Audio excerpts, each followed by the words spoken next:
Hey everyone, this is Nitro. So I've gone a little bit crazy in playing Apex Arena this weekend. I'm currently at 17 wins and 13 losses. So I played 30 games of Apex Arena this weekend. The record is so-so, probably below average, but I am currently at 1743 in terms of the score. And 1743 puts me apparently at rank 32. So I've been facing off against a lot of the other top tier players because everyone is grinding up at this time. So it's led to a lot of interesting matches. So I thought I would just do a review of all these matches that I've had, and hopefully you guys will find it interesting. Alright. So I don't know how long I'm going to stream for, but I'll try to go through as many of the matches as possible because quite a few of these were interesting. As I mentioned, they tend to be against the top tier players, which made them very good fights. So I'm just going to scroll all the way down to the very bottom, down to the qualifying matches. What I will say is I've noticed, before I begin going over the matches, I will say I've noticed the meta has changed pretty significantly.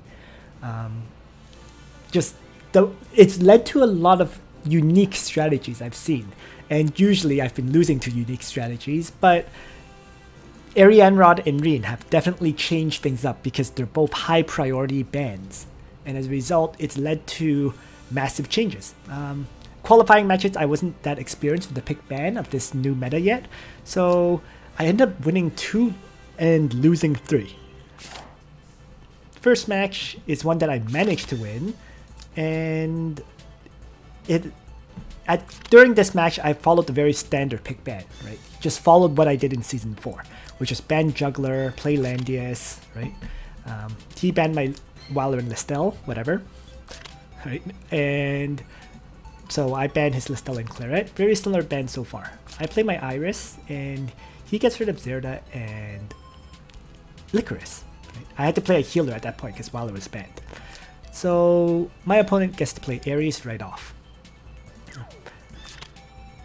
I ban Zerda and Yusuke, play my Gizzard off.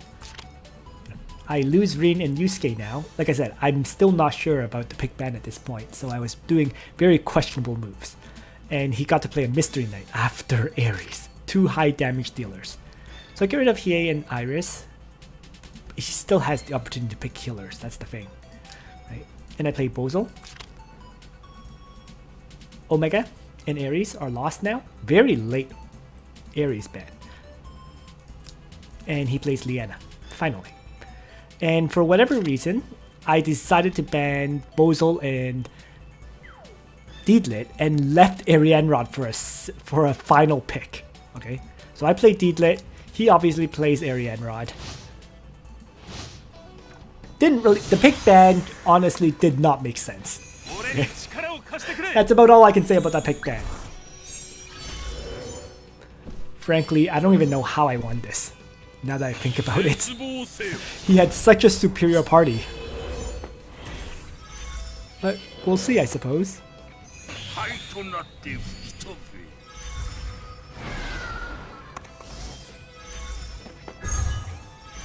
So I do have 2 AoE strikers with Landius as the tank, Deedlit as a damage dealer in her mage class, and then Iris as a healer. It's not a bad party, but I would say it's significantly worse than his. So let's just see what happens. So first, the opponent Arianrhod has a 2-turn cooldown, meaning it is 6 stars. Second, Knight of Mysteries here is also 6 stars, and Ares here should also be 6 stars with the 5% stat increase. Yeah, how did I win this? Okay. Opponent starts with a Forget AoE attack.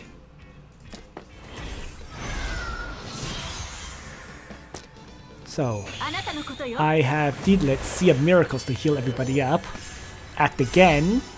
And I get a free kill on this Knight of Mysteries, because he didn't retreat the Knight of Mysteries back to Landius' guard. He retreated southwards. That's probably one of the reasons why. So Ares jumps in, launches out his AoE, teleport, more AoE damage. But nobody dies to this. Although they get very heavily damaged. So I get an opportunity to mass heal. So I'm still kind of looking. How... Okay, so the teleportation, fortunately, nobody is in range for Landius' strike anyways. Any attack would hit Landius. Right? Although Arianrhod could move in and strike. So that's what he does. Arianrhod strike. Ah, that might be why. The Arianrhod strike did not finish off my damaged Landius. Stat check. Okay, 599 hit points. So his Arianrhod with all that attack without a faction buff that did not do enough damage to kill off my Landius, and that makes all the difference. Because Grand Cross ends up only taking the first life. Now, the interesting thing here though is Grand Cross has the 3 AoE range, and that was far enough to hit my Deedlit as well. So Deedlit lost her Elven Aura healing skill and got AoE damaged. So that did work for him. So since everyone in my party survived, I have Gizerov use Ultimate Construct to damage both of these characters to start.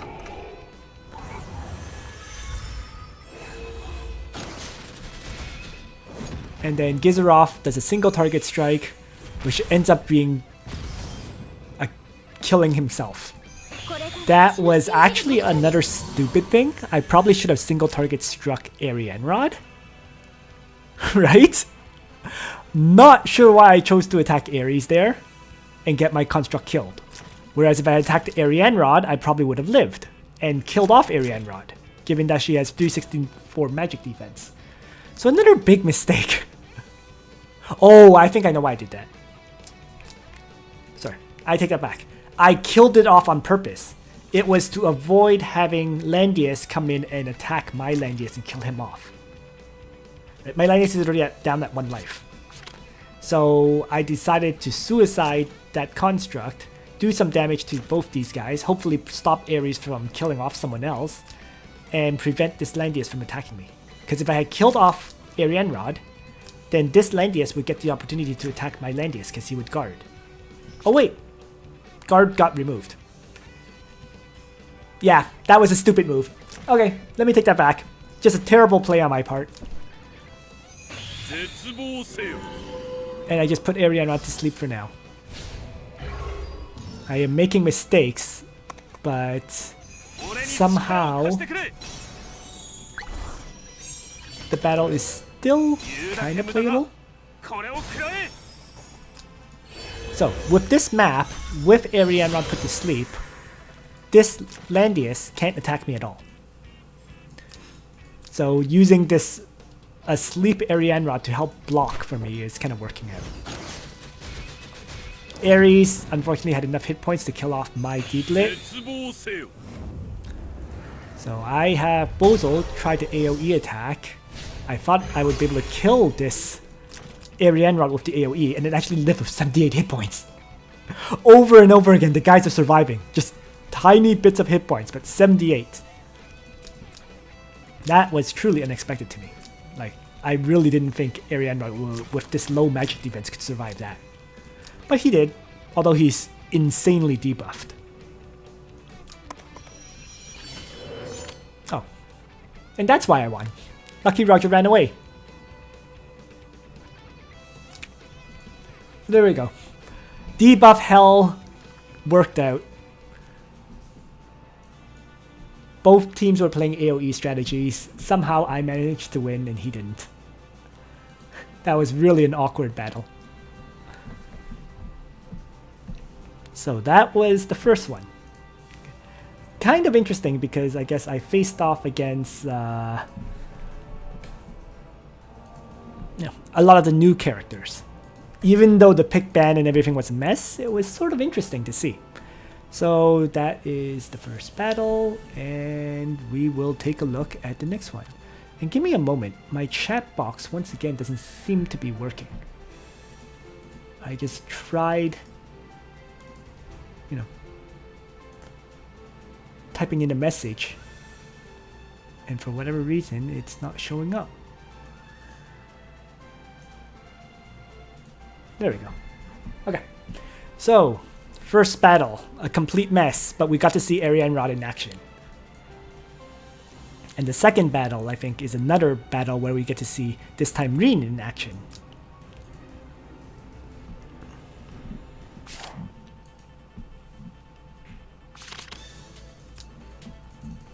So, let's take a look. Jugler ban, Landius ban, right? What? Oh, I decided to ban Landius to prevent all his characters from getting a faction buff, like Angelina, like Claret. Ares would get buffed no matter what, so I think that's why I chose to ban Landius and let my opponent play Jugler. Rean and Ares is my characters lost. He plays, of course, his tank, Jugler, so I get rid of Ares and Zerida to start. And right away I play Whirr. Like I said, I'm still playing Season 2 meta at this point. Okay. It's not the correct choices. So I lose Zerida and Bozel. He plays Rean. He loses Listell and Iris. I play Gizaroff. Yusuke and Deedlit. Just gonna quickly move through this. Liana, Angelina and Deedlit now banned. And my opponent plays... Oh, sorry, I play Omega. So, I still have Omega in my party at this point. Listell and Licorice are now lost. Very late ban of those two. Okay. And I actually let my opponent play Claret, which is fine because there's no faction buff for Claret. Right. So to make sure it doesn't get a faction buff, I ban Luna and I ban Whirr. I get Liana, so I get double healer, and my opponent gets Bozel out of Bozel and Rachel pick. Another very awkward pick ban.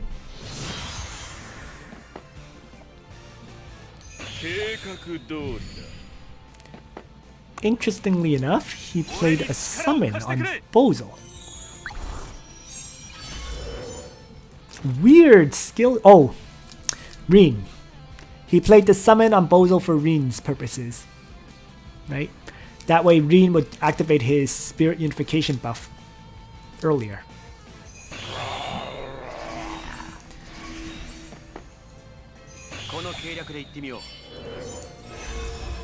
So I'm trying all sorts of things at this point. Like, for example, this battle I don't have Gizaroff bring a faction buff. Instead I have Whirr bringing Strengthen. So the hope was that I could use the Strengthen on both Omega and Gizaroff to interchangeably to keep them properly upgraded.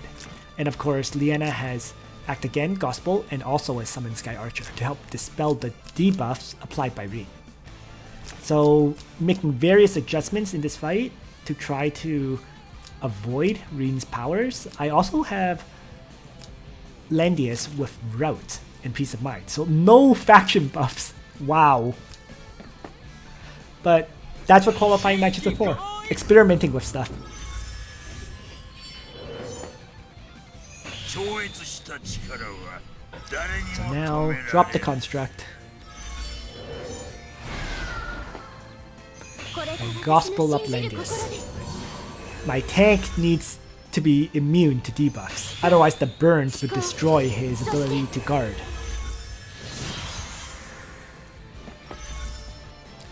So, since he offered the Necromancer, might as well take it with my Omega.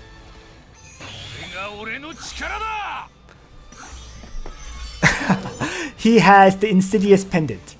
That's why I started using him, to test him out, right? He has an Insidious Pendant, so that gives... It's the SSR that gives skill.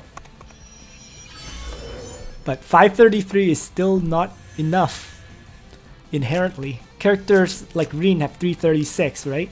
Bozel has 191, so I can only 2 times him. I can't 3 times him. There's very few... There's like no characters you can 3 times, as long as people build for skill. So...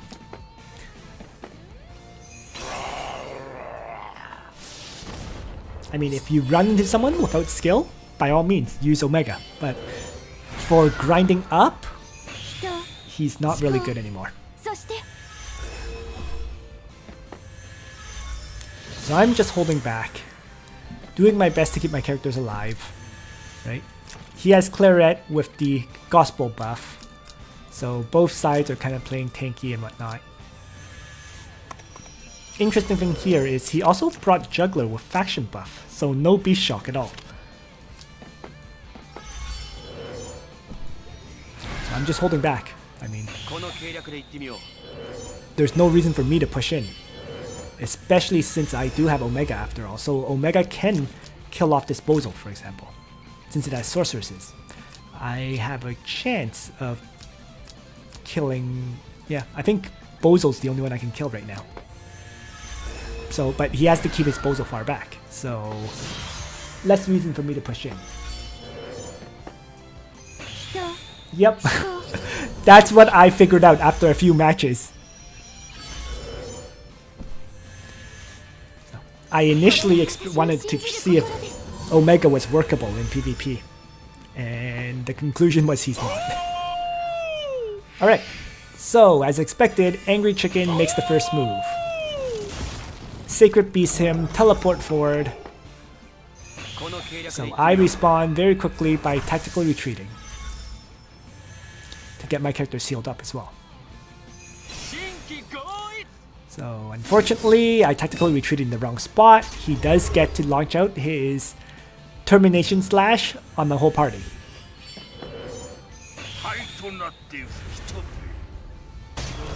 So I just counter for now with an AoE strike.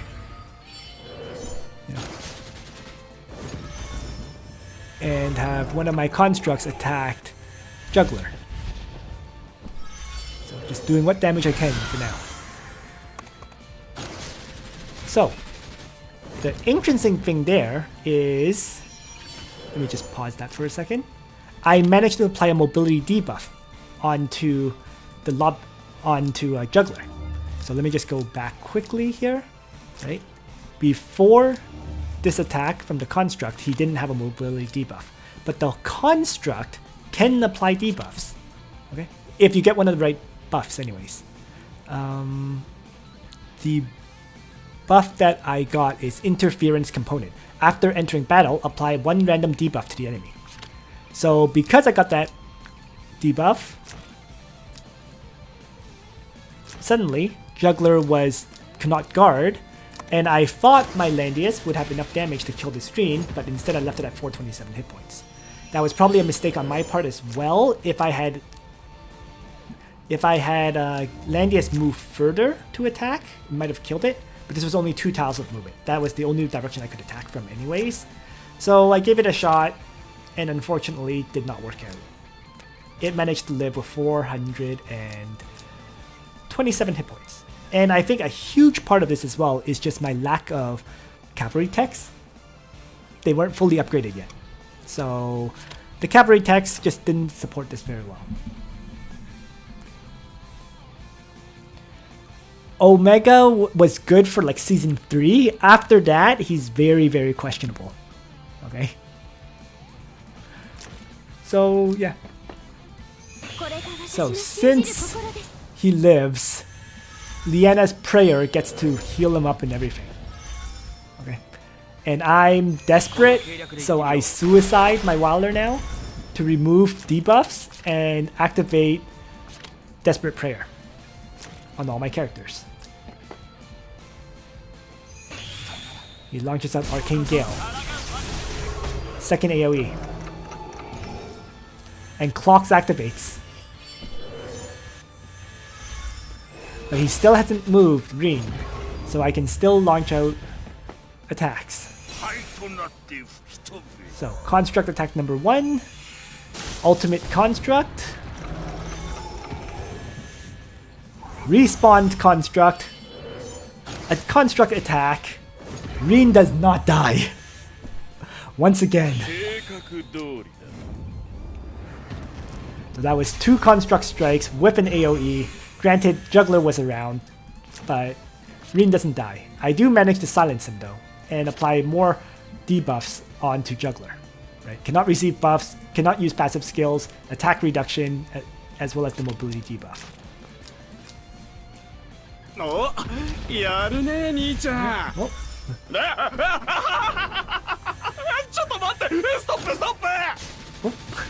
Thanks for signing up.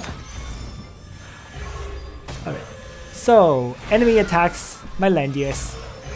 And now, interestingly enough, he charges to kill off my Omega that was deep in the poison.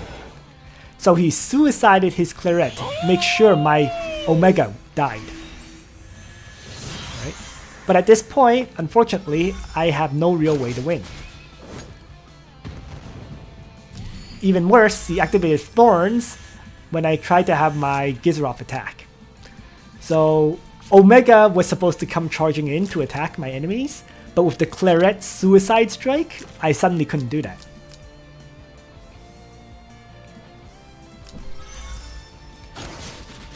And then the Thorns activation, of course, really did not help me, my cause, because Gizroff died. So, Jugler moves back, tries to activate a faction buff, doesn't get anything from it. So I try to have Landius attack Rean yet again. And he still lives. The guy is so ridiculously hard to kill for me. So with him surviving, yeah, no chance now. Especially as he activated Clock several times. Another Rean AoE strike. This time wiping out Liana, my healer.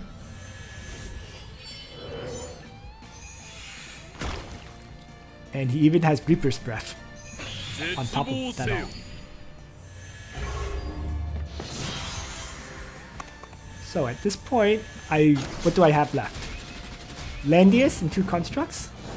I did manage to kill off Liana, but he now puts my Landius to sleep. No, it's still... It's basically 3 characters against 2 constructs in Landius. And he continues to launch out AoE after AoE with Rean. Right? So many debuffs. Look at this. 1, 2, 3, 4, 5, 6, 7, 8. 1, 2, 3, 4, 5, 6. Or 1, 2, 3, 4, 5 on that. 5 more on Landius. So my character's got debuffed to hell. Yes, Jugler can only guard against physical strikes, but I have no way to kill Rean because my damage output was just not enough. So unfortunately, Rean surviving just screwed up this whole run. It's safe to say I'm screwed.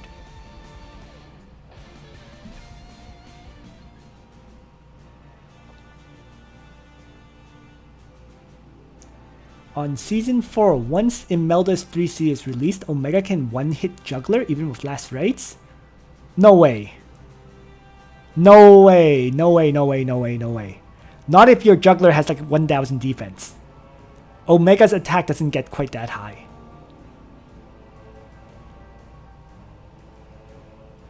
I'll give it a try though, but I very much doubt it. I mean, I can ignore the lobsters, you're right, but I don't think I have enough attack to actually kill Jugler. I'll have to give that a try though. I'll experiment. Thanks for the tip. I'll experiment and then we'll see. So yeah, that was a mess, right? So clearly after this, I knew I cannot afford to allow Rean into battlefields. He's just too much, especially if he activates clocks like that. Here is another qualifying match that I lost.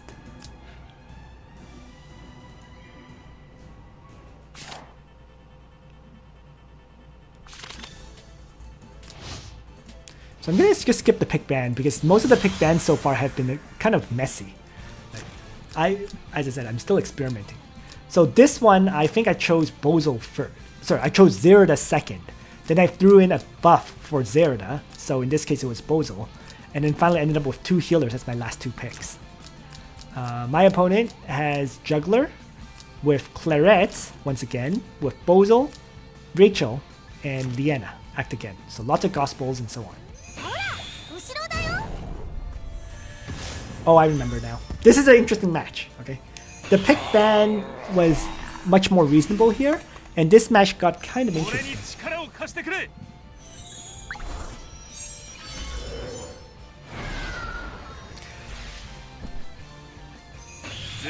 I made some big mistakes which lost me this match, but nonetheless, it turned into a very interesting fight. So, both sides are setting up initially. I'm maneuvering forward aggressively, and I decide to Lurgiden the Iris forward right away. So I teleported my Zerda forward right from the start to be able to choose someone to assassinate. He decided to block to protect his Rachel, so my assassination target ended up being Clarets. And then I just retreat back a bit.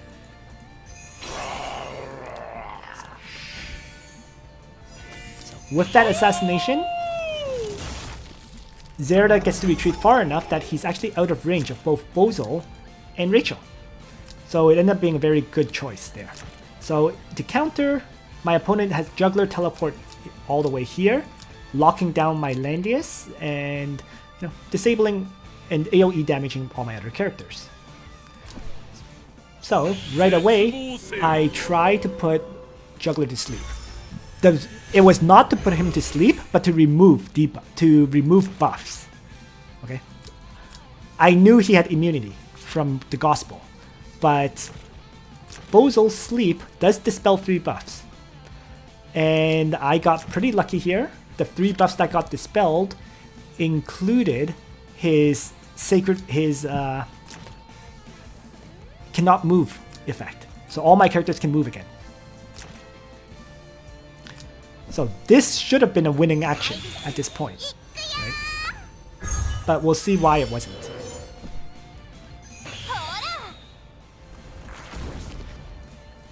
He launches an AoE at my Zerda. I axe again my Bozol at this point.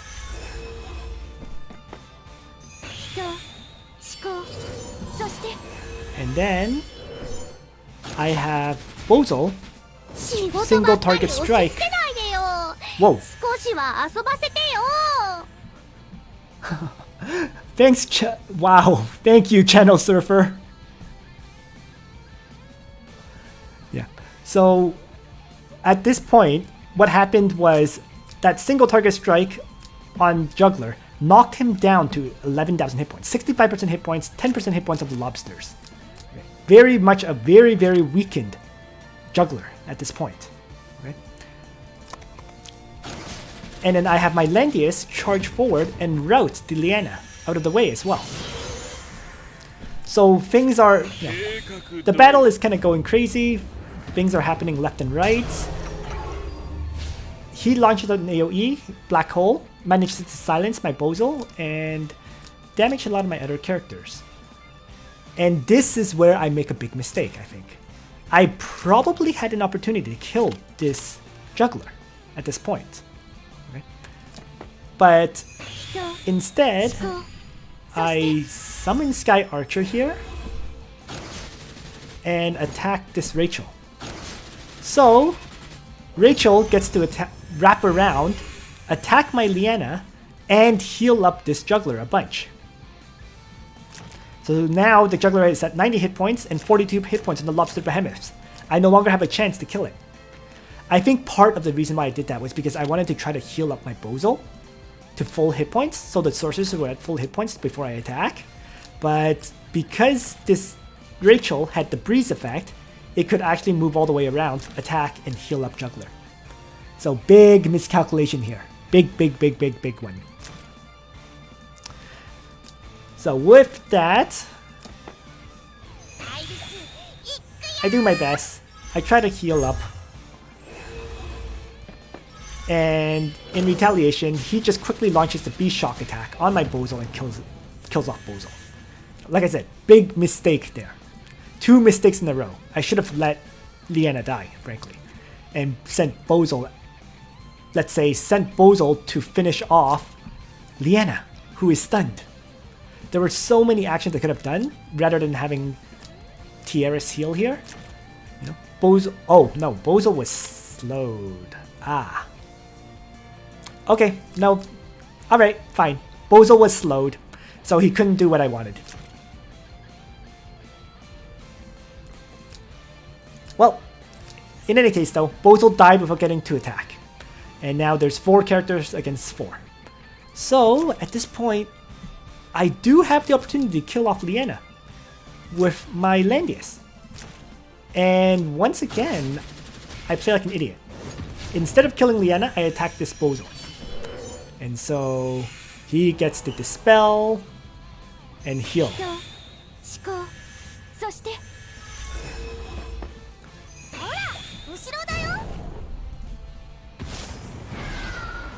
So next here, I try to have Zerda Bloodthirster, but she cannot receive buffs on her, so she doesn't get any effect from it. She just loses all her soldiers.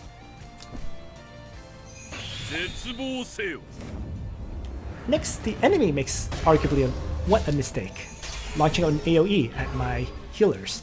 He did manage to silence both though, so he Black Hold, silenced both my healers and so on. So I have Zerda kill off Liana there.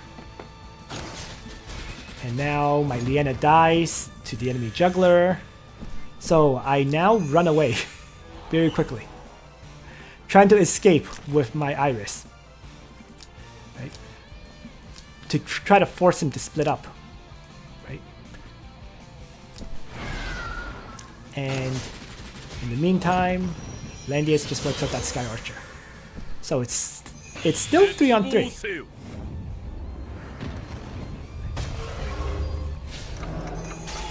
Although he's activating clocks like crazy, so he's launching out AoE after AoE. But that's why he brought 2 AoEs. Right? So now, once again, Zerda, Bloodthirster, since she didn't get silenced, Rachel runs ahead and wipes out my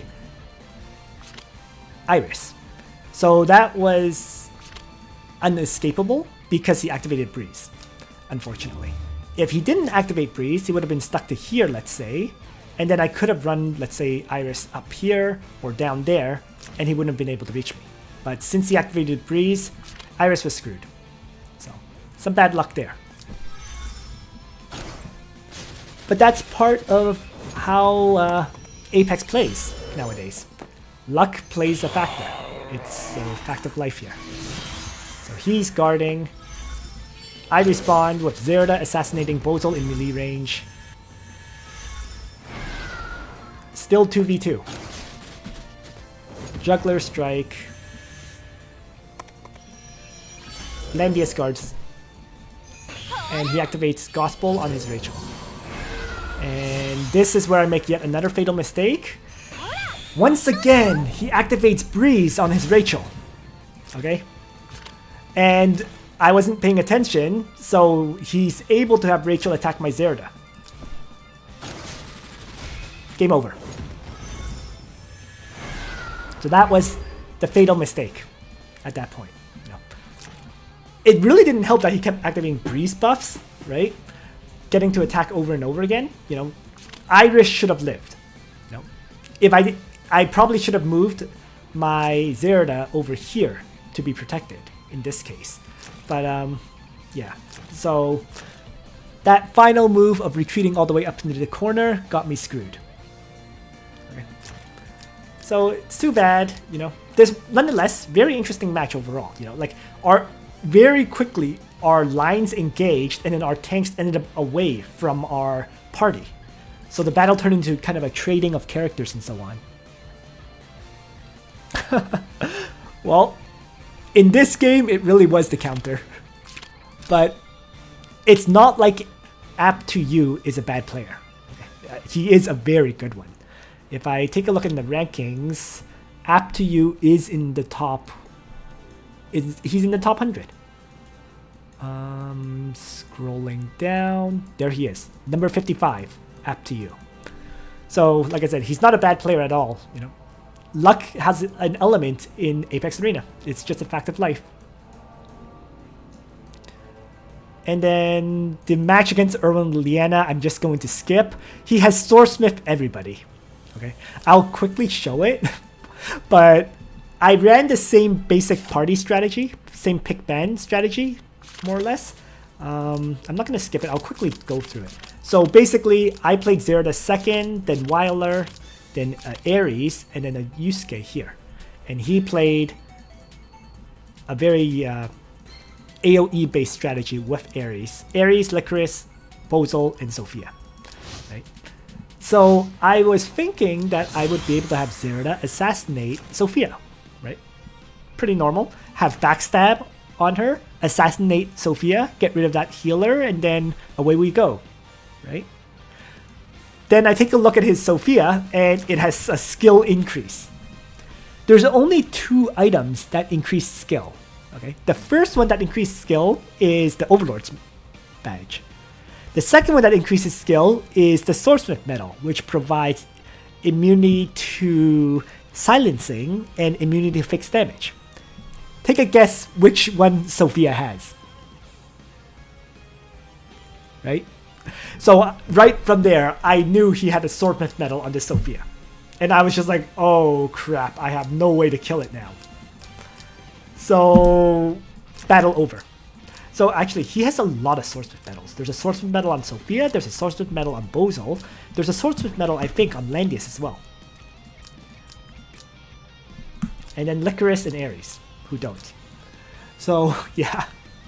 I was just like, oh my god, I can't assassinate Sophia, this is GG. There's no way for me to deal with this Lancer tank that is getting healed by Sophia.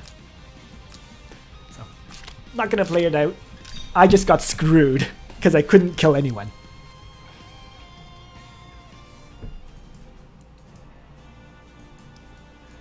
That was, yeah, nasty equipment for ErwinLiana. No surprise though.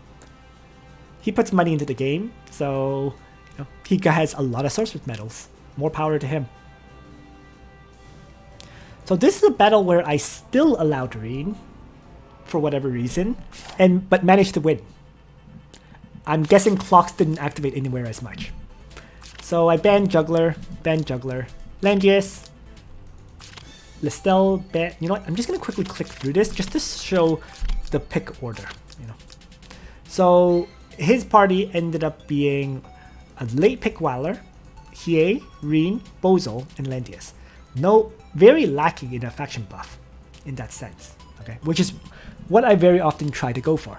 My party was Landius, Zerda, Whirr, Licorice, and Gizeroff. So all 3 of these characters will be buffed very easily. Right. Then there's Whirr here and Landius who buff each other. So unlike his party, my party is fully faction buffed properly.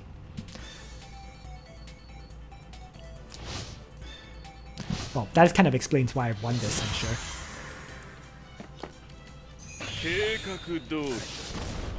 So, yeah. Let's take a quick look.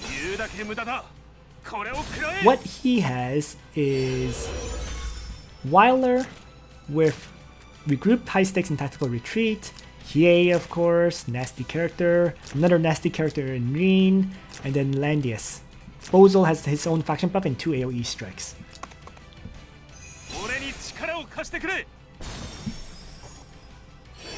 Channel wailing for Nitro. Well, thank you. I really appreciate it. So, I start with Zerda charging forward, and I was fortunate enough to get a Breeze activation right away, which really limits what he can do at this point, since he's already moved up. The other part of this, though, is actually, all 3 of my characters have Tenyos headdresses. So Gizeroff, Licorice, and Whirr all have Tenyos headdresses. So I was hoping with this movement forward, even if I don't get the mobility buff, I might get a mobility buff from a Tenyos headdress if I move them up. So he activates Rean right away. And I'm doing what I just said about moving heroes forward. First is Force of Darkness. Not a mobility buff, but, you know, I already got the Breeze activation anyways. He high stakes right away. And now I just quickly drop a construct in front. And the whole point of this construct is to block Rean. So this is a map that allows me to place this construct here to block Rean successfully. So I just stick it in front, and now Rean can't get into any of my characters. Because this has a 3 range. So even if he moves here, 1, 2, and 3, he can't hit my Zerda, which means he can't touch anyone in the back. So using a construct to defend me against Rean is how I managed to beat him. Now this time around, I have the construct move up. Gizaroth launches out the ultimate construct, which will wipe out Whirr, who had high stakes.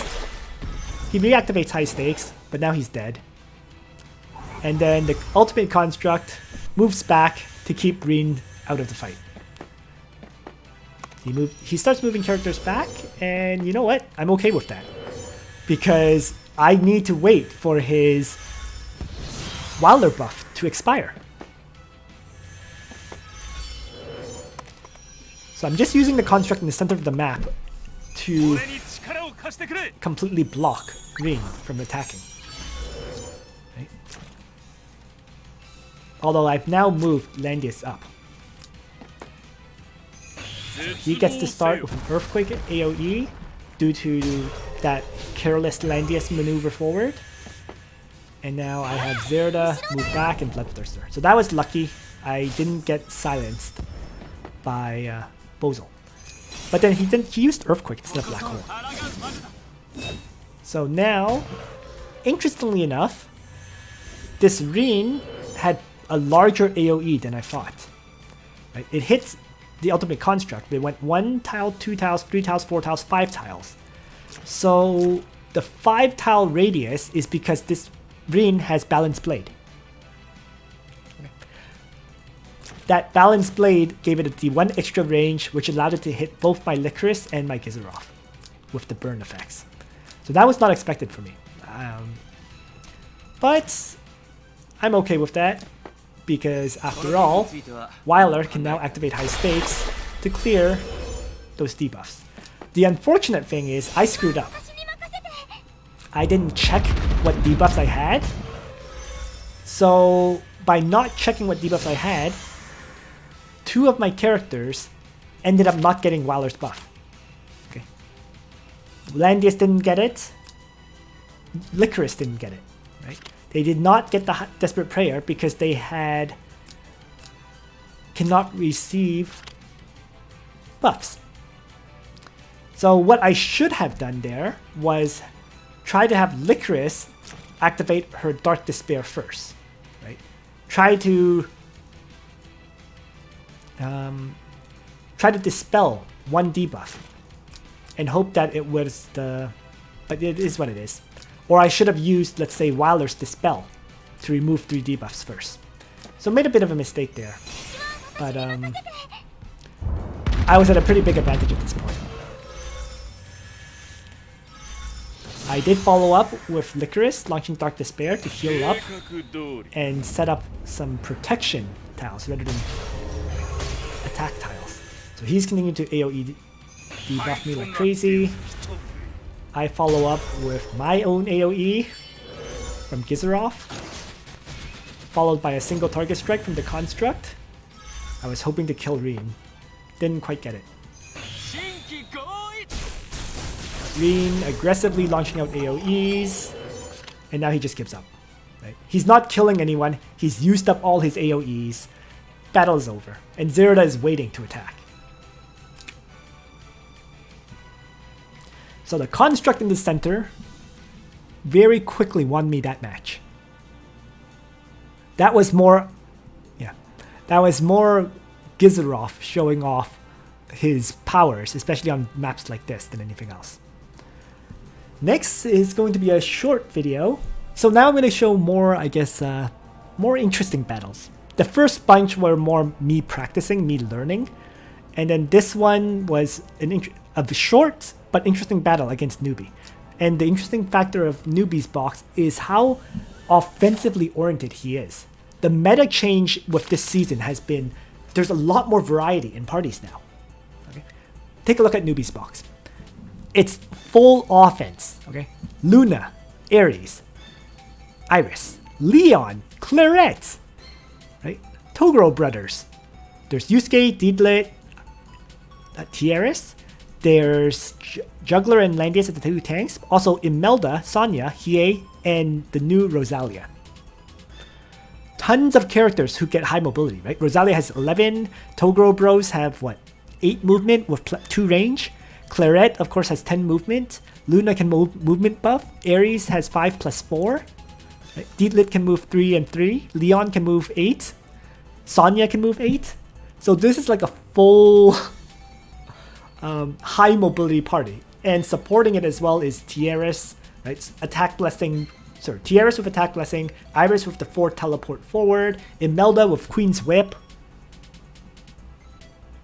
So yeah, very interesting box that he runs. I'm just gonna quickly click through it once again because his strategy is clearly just get one high DPS character first, then get some kind of buff for that character, and then whatever after that. And you can see he totally ignored his tanks.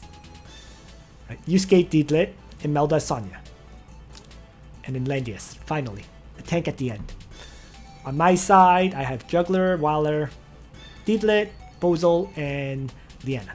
This battle ends up being very short because, well, you'll see very shortly. So I start with Triton on Jugler.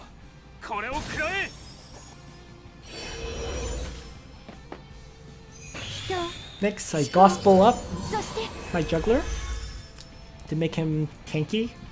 So right now, my Jugler has 1,018 defense, which I thought was okay, with 16,280 hit points. Meanwhile, he just casts his mass attack.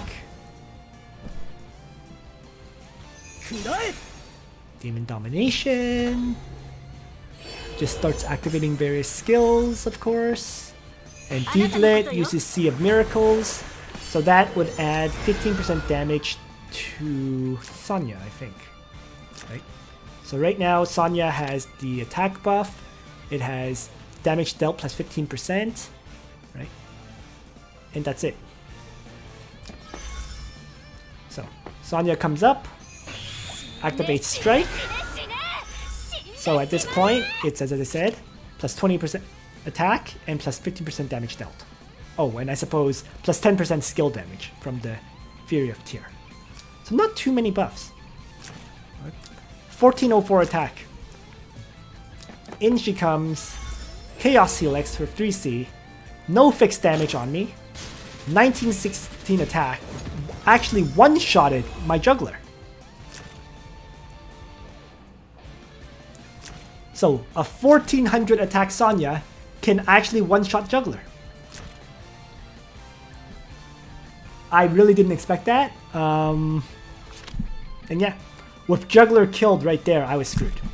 There was no way I could recover from this. So, very quick battle. I was, like I said, I was very, very surprised. I mean, I know Jugler can one-shot, or I know Sonya can one-shot Jugglers, but I didn't expect this to happen.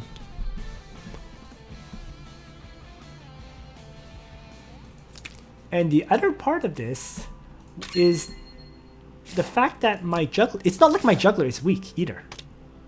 Okay. He has the last rights, you know.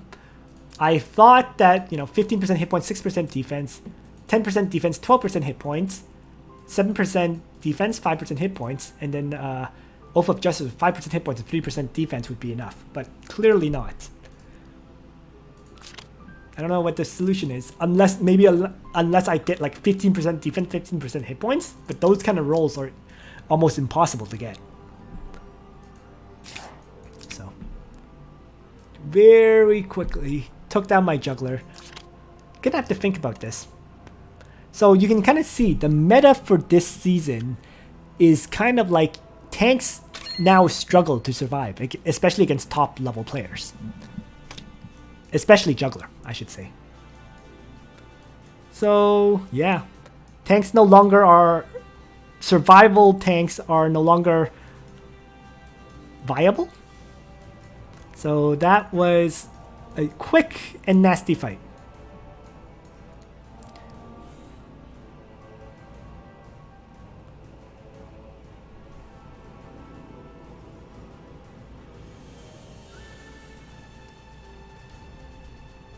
Ah! So what you're saying is he did magic damage against me, B-guy? I guess I should look up Sonya's 3C. That might be why. If enemy's defense is lower than their magic defense, 70% int is decided to attack before battle. Otherwise, before battle, add 70% of attack to int and deal magic damage. Gotcha. Okay, that's why. So unless you have very high defense and magic defense, you're not going to survive. That explains it. Yeah, so unless I had a lot more magic defense, no chance to live. Fair enough.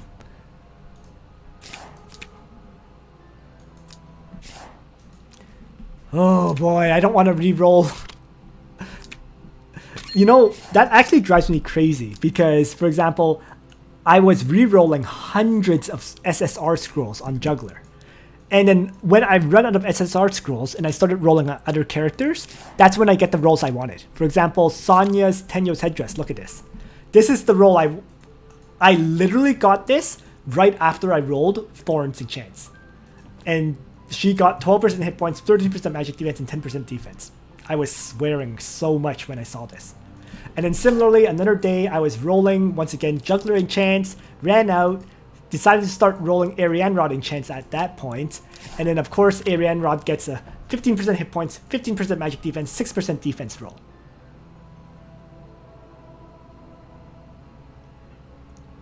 Drives me crazy.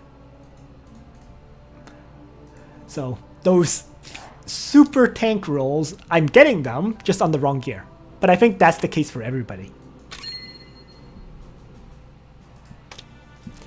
Okay, let's move on. So after the Sonya battle,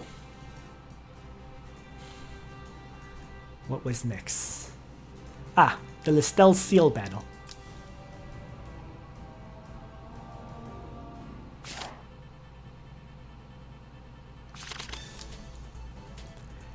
So once again, Jugler ban, Jugler ban. Still, I am still playing very Season 4 meta here, okay? I don't change to Season 5 meta till later on. So, Rean, Licorice, right? People are banning a lot of new characters all the time. I ban Rean and Listell. I hate those two. So I play Zerda. So this is the strategy revision I've done so far. This was a rare situation where my Zerda didn't get a faction buff. I have 3 faction buffers for Zerda in Gizaroth, Bozel, and Licorice. He's gotten rid of all 3, which is a bit surprising. Worth mentioning is I've now switched my Omega to Illustrial. You know, I didn't think Omega was working out, so I tried Illustrial with higher mobility here. Okay. Enemy plays Night of Mysteries. I get rid of Yusuke and Angelina, playing my Listell. Third, he gets rid of 2 healers, Wilder and Liana, leaving me with just Iris. So he plays Ares, third. Like I said, I'm still doing Season 4 meta.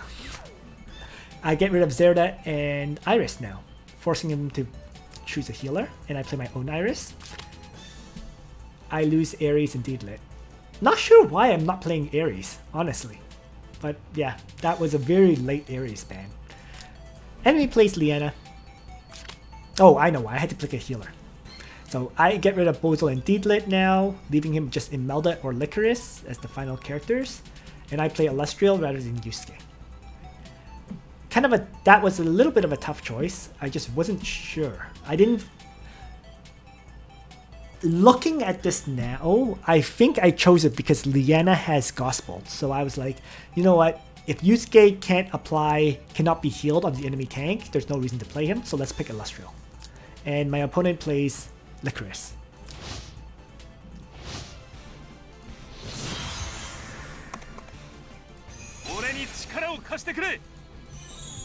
So, starting with Peace of Mind.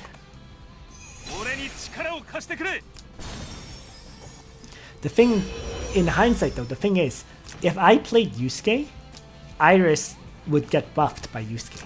So, as it is, my party is a little bit lacking in faction buffing. I mean, Landius buffs Listell, but Illustrial has no buff. Zerda has to buff herself, so this is the Bloodthirster Obliterate Zerda, and Iris has no buff.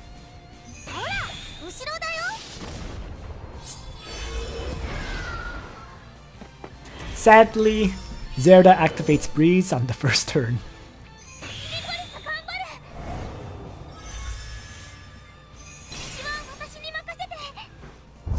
Interestingly enough, he activated his Dark Despair at the start. I'm not sure why he did that. Oh, because he knew I was going to teleport Assault. So he did that in advance so that if I move in, I would take damage. Right? He knew that I was setting up for a potential teleport Assault. But actually, teleporting Illustrial forward didn't give her enough mobility to reach the enemies anyways. So I kind of miscounted. Right? There's really nobody I can attack right now. But remember, I'm acting first. So by teleporting Illustrial forward, I can move him up, then have him attack the following turn. But I chose to have Illustrial go in anyways, crushing the enemy Licorice, right, and then retreating back. So forcing a quick trade. And then he has Ares jump in and kill off my Illustrial.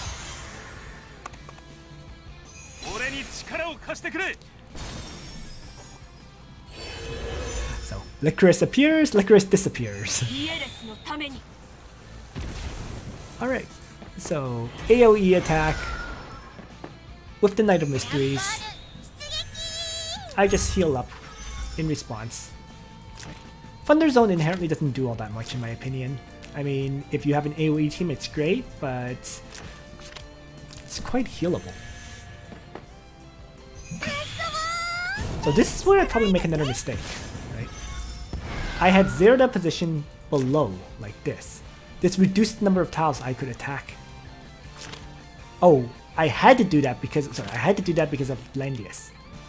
So, but I could have also placed Zerda here, for example, right? If I were here, I would have been better placed to attack this Ares and Knight of Mysteries.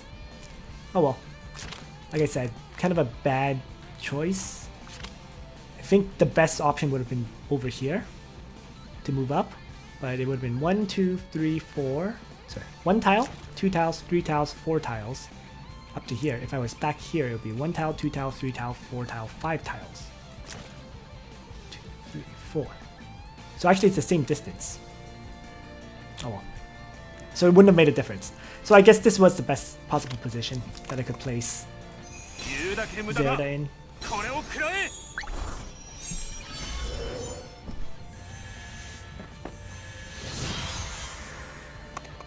So next, maneuvering forward some more. Knight of Mystery attack with Broken Spear fails to kill my Landius.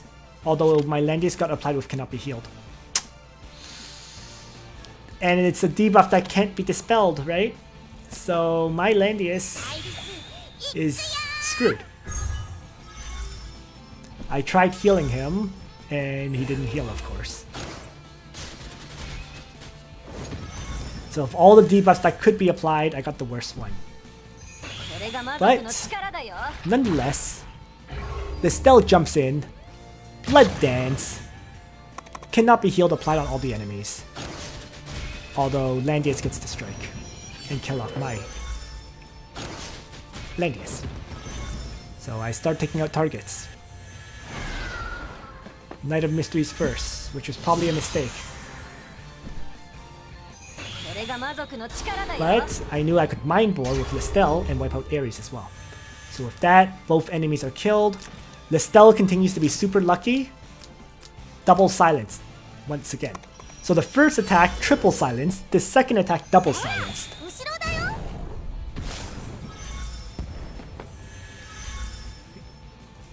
But he is healing up his Landius. So because Liana got silenced, right? She was able to heal up Landius to full via her talent, But in the meantime, I got the opportunity to have my Zerda activate Bloodthirster, right? So she got to reactivate Bloodthirster, and now, since Liana is damaged, Zerda's Bloodthirster easily killed her off. So now it's just 3 against 1. Right? So then, Blood Dance, another silence. I was actually feeling sorry for him because I usually don't get this kind of activations like this. But yeah, totally over at this point. And he just runs away. Actually, very few people run Holy Ring on Liana now, because you want that 3-turn Gospel with Teddy Bear or Jugler plushie. So you have to take that risk with Liana. So I ran Seal and I got super lucky that game. Got the critical silences to get the win. If he was able to heal up his Liana to full, would have probably been a different story. So that was another, sometimes luck goes against you, as occurred when I faced Apt to you. Sometimes luck is for you, as occurred when I faced Dehalt. So, yeah, there's been a lot of very interesting games throughout this. Okay. Next is, this was a loss where I lost because of a stat check. I don't know if, let's take a look. I put a number beside it, which means it's probably worth watching. So let's see. Double Jugler ban, Landius, Yusuke and Rean, Landius. Listell and Rean, the ban's selection so far is pretty typical. I play Listell early, he gets rid of my Zerda and my Angelina. And he plays Zerda. So instead of me playing Zerda first, I played Listell this time. And I banned Bozel and Licorice, playing my Bozel. Probably should have played Zerda here. Oh well. So, Ares, Dehalt. He gets Ares. Yusuke, Hiei. I get Gizaroff. He could have played Zerda and Hiei as a side note. Probably would have crushed me with that. In any case, Liana and Waller. Now he gets Dehalt, and I ban his Liana and Waller. So I don't actually have a healer until the very end, which I chose as Iris. And my enemy plays Rachel. How did this... Like, looking at this, I thought I was screwed. How did this turn into a stat check? Let's see.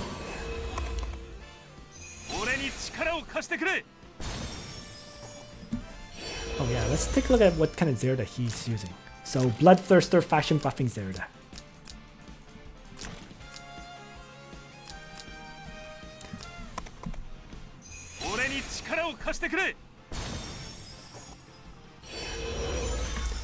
Very curious how this one plays out. So now I faction buff Zerda, faction buffs herself. Gizaroff construct summon.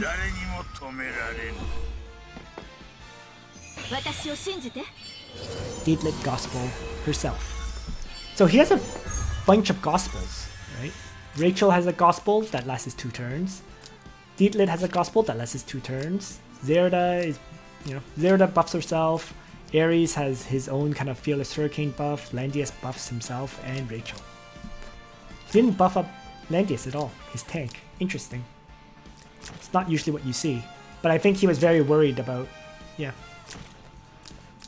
So interestingly enough, I chose to bring Demonic Guard on Listell. I think my thought here was Listell can probably tank the range hits from Dehalt and Rachel, and then Landius can tank the physical strikes. I think that was the logic.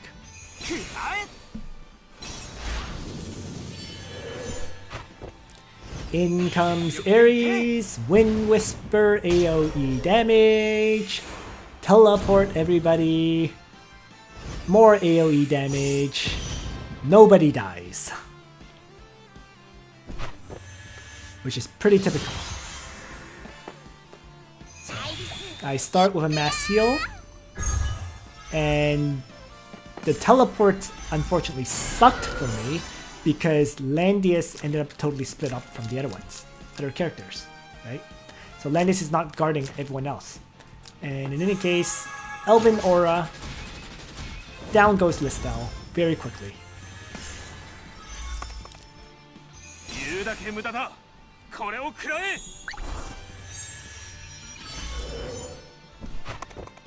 I had to do that to protect my other characters. So he has Ares attack, but Landius tanked it. And now I start with Bozo launching out a range attack at Dehalt to weaken her. Losing Listell hurts right at the start too. Next is to have a construct attack, and then Gizaroff to ultimate construct, do some AoE damage, to debuff them, to reactivate the construct for another strike, and then the second construct strike finishes off Dehalt. So it took me, I guess, 4 attacks to kill off that Dehalt, but it died. He launches out another AoE, actually manages to silence my Landius, but I move Tiaras quickly to heal up everybody and be in Landius' guard range. So right now it is 4 against 4.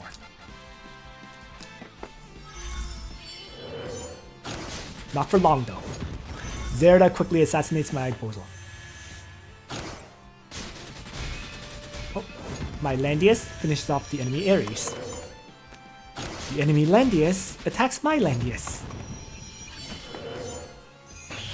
And this was probably a mistake, but I launched out an AoE with Gizaroff first to apply various buffs on the ultimate construct, and then the ultimate construct was actually able to kill off Zerda.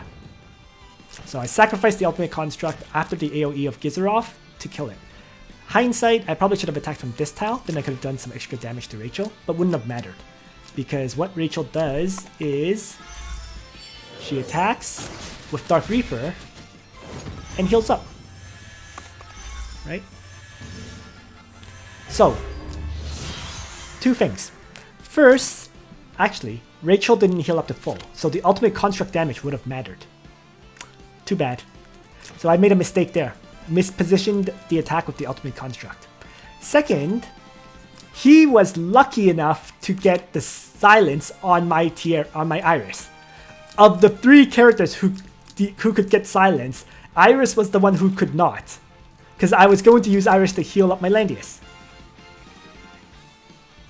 So once again, Soul Stealer headdress here, screwing me over. Of the 3 characters that could get silenced, the one that really couldn't get it, did get it. So I couldn't heal up my Landius, and thus Rachel's attack kills off my Landius. That was just pure bad luck.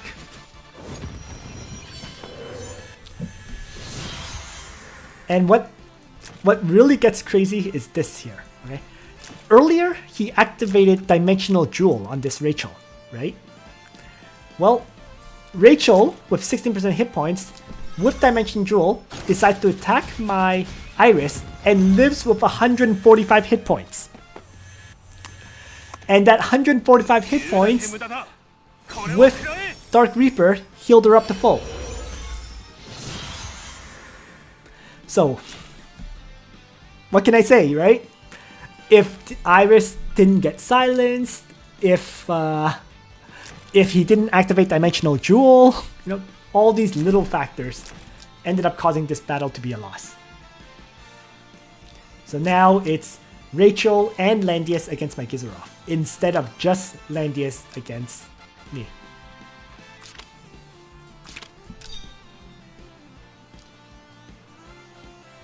Yes, hence the stat check, 145 hit points. If I had a tiny bit more hit points on, or if I had a tiny bit more intelligence on Iris, Rachel would have died. But yeah, once again, as I said, these battles are like sometimes luck favors you, sometimes luck is against you. That was one of the battles where luck really screwed me. Next is a really, really weird battle. Okay? Very, very unique. Because I picked the weirdest team and managed to win. So, I've now started changing my ban strategy. My first ban here against Altinbilek was Arianrhod. I did some thinking and I realized that tanks are generally less of a threat to me than these AoE attackers who can debuff or dispel. So I get rid of Arianrhod right away instead of banning a tank. So enemy bans my Jugler, he plays Jugler. Next, I get rid of Rean and Zerida. So once again, getting rid of those new characters.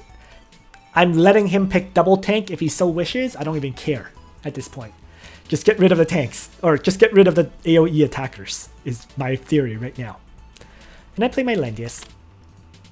So now I lose Listell and Rean. And he plays Yusuke right away. So Hiei and Listell ban. And I play my own Yusuke. So far pretty similar.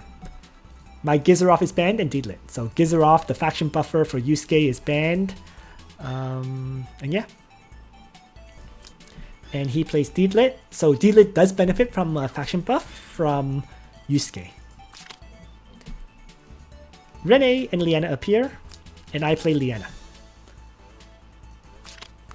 I lose Bozel and Zerida now. And he plays Landius. So, this is where it gets really funny. But yeah, I get rid of Bozel and Elwin, removing 2 more high damage threats, leaving him Iris and Chloe. And I play Whirr. So next, I lose Ares and Angelina, leaving me just Iris and Licorice. So I'm just like, what the heck do I even pick here at this point? Right? Licorice's Dark Despair would just end up healing them. You know, Iris is just a pure healer. I'm like, what the heck? So thinking about it for a bit, I finally decide he plays Iris, and I decide to play Iris as well, rather than Licorice. 3 healers with Yusuke and Landius. This was my party. Awkward.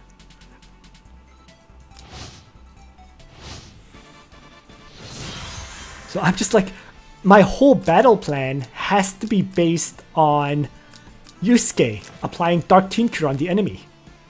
I'm just like, and then he has Guard as well as Gospel. So I'm like, how the hell do I even make this work?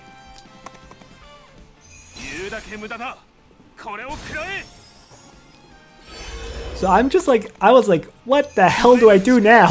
So I was very confused. Okay. Let's see, what skills did I bring on my healers? I think I brought Strengthen on Whirr, yes, so that Yusuke can run double attack, Dark Tinker and Spirit Gun, and Psychic Eruption.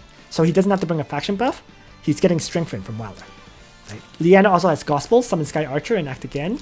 And then Iris has my Shield, Heal, and Lejdan the Iris. So my basic plan was Yusuke gets the Dark Tinker, gets the Gospel and Strengthen from these two. Right? Iris can use the guard skill on Landius to protect against the enemy Yusuke. And then I have the summon Sky Archer for sacrificing to buff up my Yusuke once he has Psychic Eruption up. So it did kind of make sense with the Liana with summon Sky Archer for sacrificing and poison. And yeah.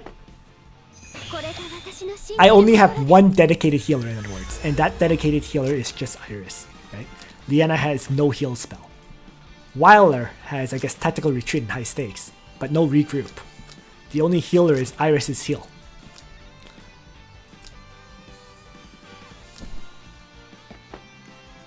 So he is doing gospeling and all that good stuff. And shielding, of course. And he activated Breeze on his Landius right away for extra high mobility to rush forward. Well, Demon Domination with Yusuke, faction buffing and all that. So here I chose to strengthen Iris. Because I think I choose to Gospel Yusuke, right? So Gospel, strengthen. And I'm just moving back. He shifts forward, there's not much I can do against his party, so let's just shift back. Psychic Eruption is up on his side. So I shield up.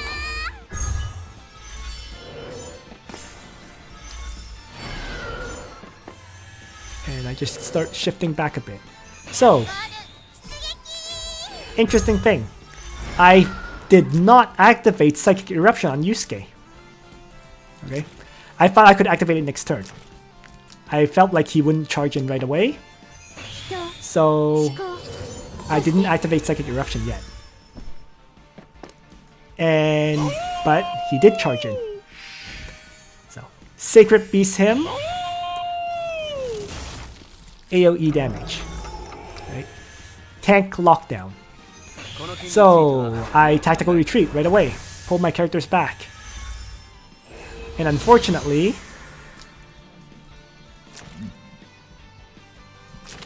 Landius got placed here. The tile where Jugler can place himself next to my Landius and be shock. So, he goes for it, taking down my Landius' first life, and locking down my character's mobility.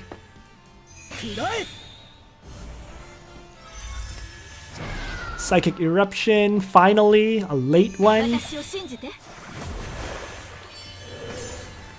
Dehalt comes charging in and uses Elven Aura to attack. And does basically no damage whatsoever to my Iris. Because the Bolt Rangers absorbed everything. So that 2 range attack from Dehalt, Bolt Rangers just laughed and shrugged it off completely. Let's just go back and maybe turn on the animation for this fight. Let's take a look.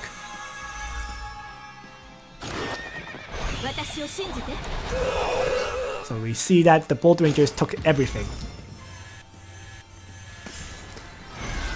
He probably thought that Dehalt can one-shot Iris, but Bolt Rangers are too strong. 50% damage reduction, just totally shrugged it off. Even though this Elven Aura does 1.6 times damage. So, there's the sacrifice of the Sky Archer. And since Iris lived, I could teleport my Landius forward. Right? His plan was lock down Landius, Dehalt kills Iris, and then Iris would not be able to teleport my characters to safety, right? Out of the poison. But now, I am safe. I am out of the poison. So the first teleport to retreat avoided the first movement lockdown. The second teleport got me out of range of that lockdown again.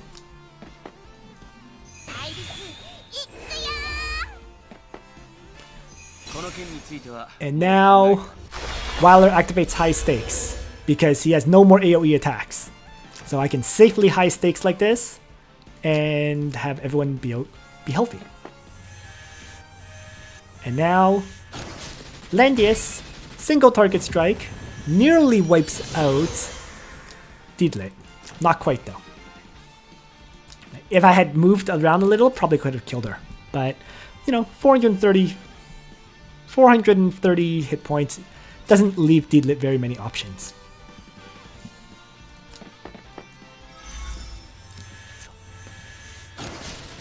Yusuke jumps in and actually kills himself. Okay, so I get to heal to full because of Desperate Prayer, and I activated Thorns, which caused Yusuke to die. So that was a bit of a surprise to me. I didn't understand why he didn't attack at range with Yusuke, right? Yusuke does have 3 range after all, and a 3 range attack would be out of range, I think. So if he had Yusuke attack from like here or here, let's say, on this Whirr, I wouldn't have done any damage in retaliation. But since he melee attacked, he died. I'm not complaining. You know? I'm all for it. Free kill, right? So I had Whirr now finish off the Deedlit. Landius comes jumping in next, attacking. And now what I get to do is I finish off his Iris.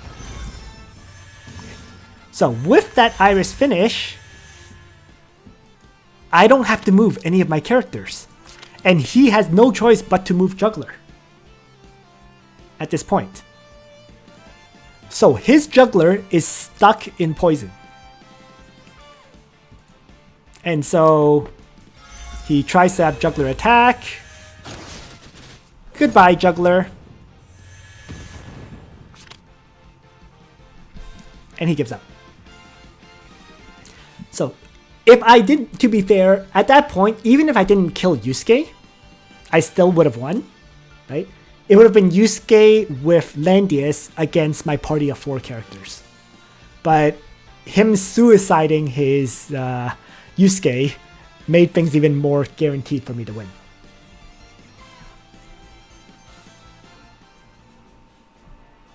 Yeah.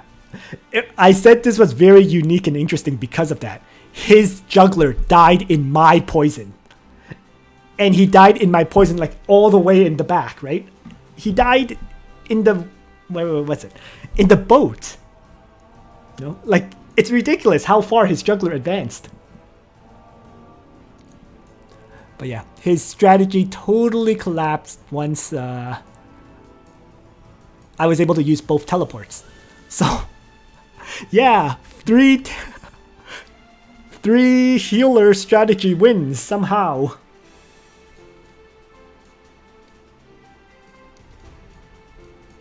So that was this one.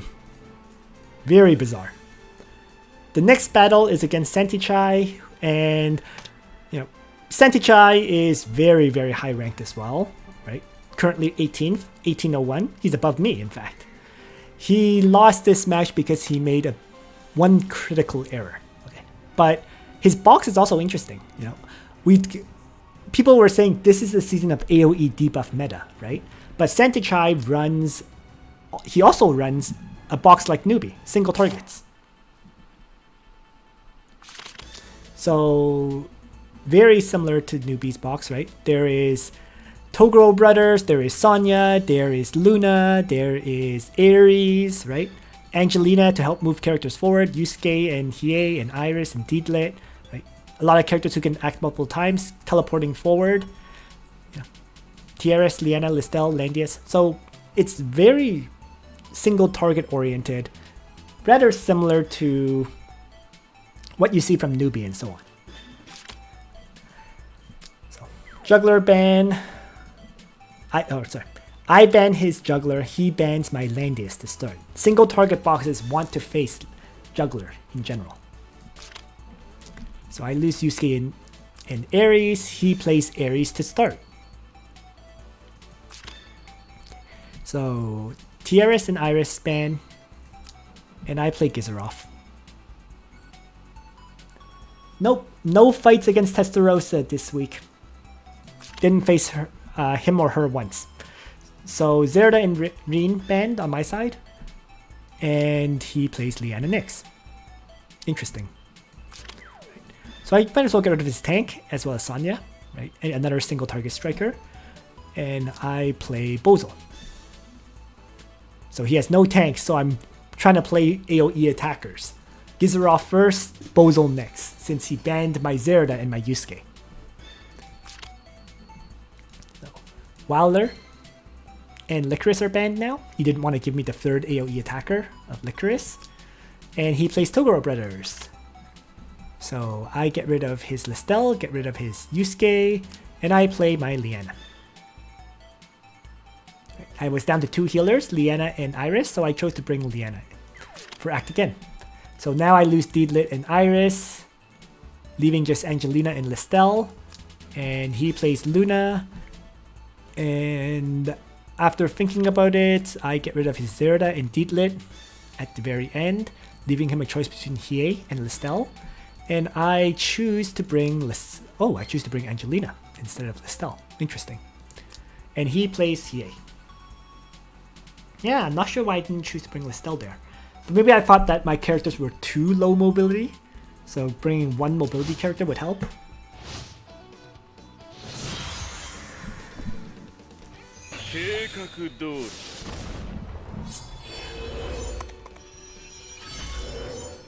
So, overall though, what we see is he has Toguro Bros and Ares both for single target damage. He has Luna for mobility buffing. He has Hiei for assassination potentially, and Liana to act again. Right? So it's not a bad party at all. So in the meantime, I have a tank with Angelina to alternate forward and so on. And yeah. So I just start shifting back.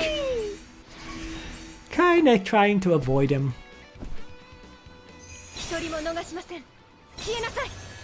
And he activates Wind God Realm in preparation for that AoE attack, right? So he could theoretically have Ares move up, right? Fearless Hurricane, and then strike down my Jugler. Starts with Prayer. And what I do here is I take the opportunity to Tidal Surge and force him back. I thought I would get to act again there, but I forgot that Hiei gets to avoid any AoE, right? If he's at the edge of a skill span, he avoids it. So, big mistake on my part there. What I should have done, as a side note, was probably move up here, alternate.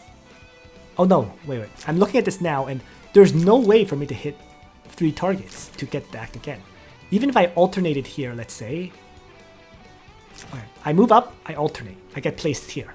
Even if I use Tidal Surge, I can only move to here, or move up to here, and I could only hit these 2. So he positioned properly to completely avoid my Tidal Surge Breath of Tides combo. Right? So I don't get to act again, I just got to push them back. And because I used Liana's act again, I'm moving second. So what that means is he gets to have Hiei, AoE, act again, single target strike, down goes Angelina. Whatever. So,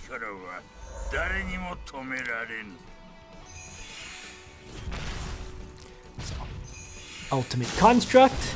I didn't dare attack because he would take counterattack damage. So I didn't attack with the Ultimate Construct. I didn't attack with the regular Construct because I didn't want it to die. I just Ultimate Construct right away and then move back. Santichai sends the Toguro Bros in. Smashes my Ultimate Construct. And pulls back. You know what? I'm okay with that.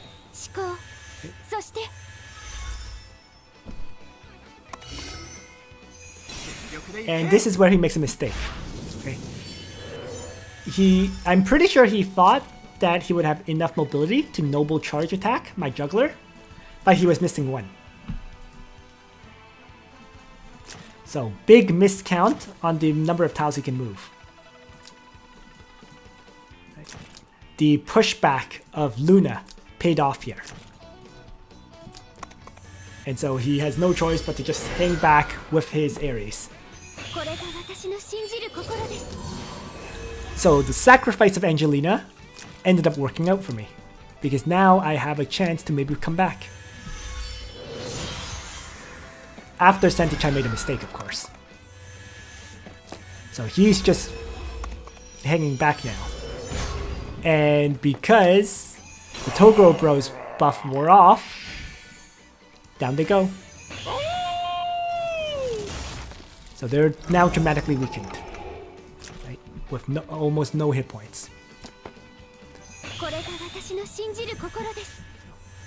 Liana got slowed, so she couldn't move.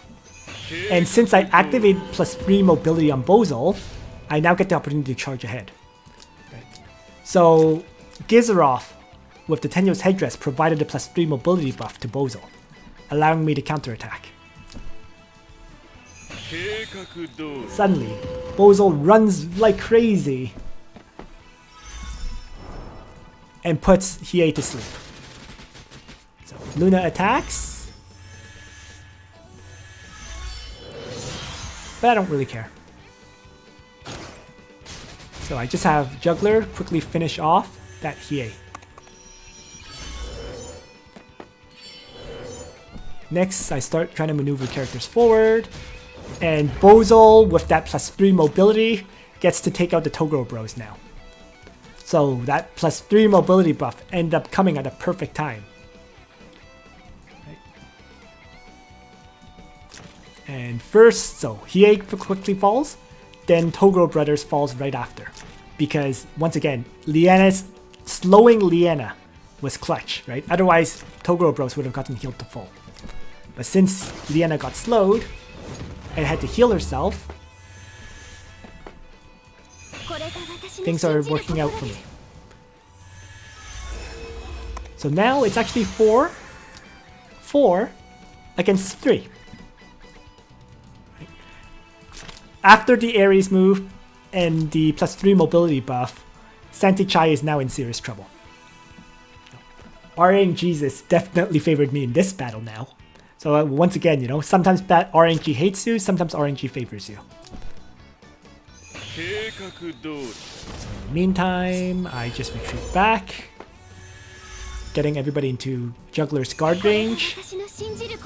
He acts again, and I also act again in response. So, Fearless Hurricane once again. Oh, quick mention. So, Jugler currently has this many buffs because I had used Sacred Beast Hymn, right? So, Sacred Beast Hymn, all my buffs were about to wear off. They're all just one turn, right? And that is why he acted again his Ares, because I'm pretty sure he thought that he could attack me after my buffs had worn off. Okay? But since I also acted again in response, his Ares has to face my Jugler while Jugler has all his buffs. So he goes for it. Right. Noble charge. And unfortunately didn't get rid of the right buff. Right. He had to get rid of my Triton buff. That was the only way he would have killed me. But he didn't get rid of it. And so with that, Jugler tanks the hit successfully. Right? And since he tanked the hit successfully, he's still alive.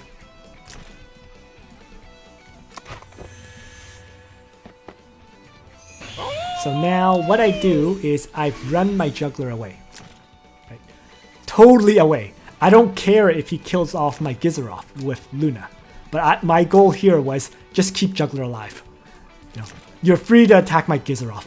Just don't kill my Jugler. So she goes for it and actually doesn't do enough damage to kill. Okay. And so Gizaroth gets the opportunity to wipe out Ares with the fixed damage from the Hellfire Archers. So this Luna with the Wind God Realm and Raging Thunder could not do enough damage to crush this Gizaroth. It was kind of interesting. Actually.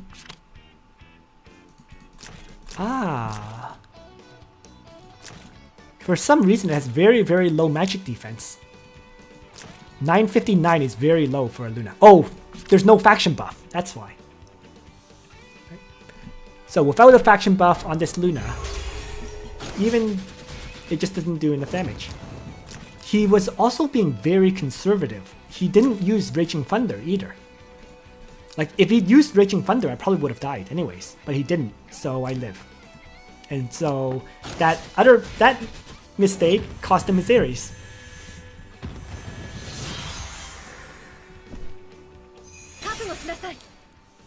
And now he Wind God Realms to take out my Jugler.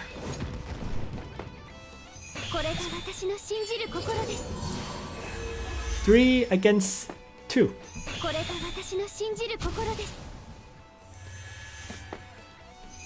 Now this is interesting because he does his 2, right? Luna, after all, takes very little magic damage. So, but construct attack, toss out a black hole, just do whatever damage and debuffs that I can.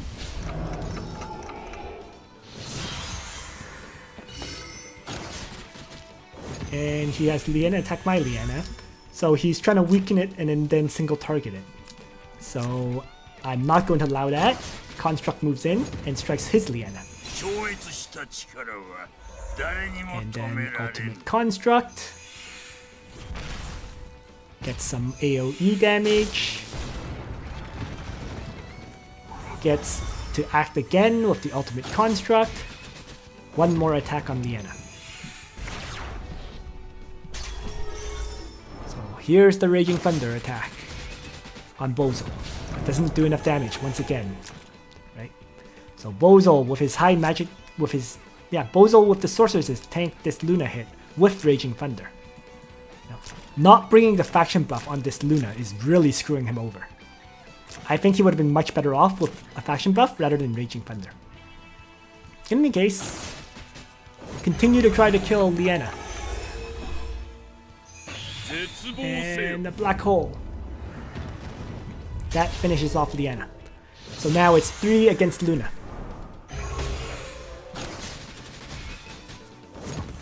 Once again, not doing enough damage to kill anyone, so Santichai runs away. 3 against 1, he has no hope of coming back.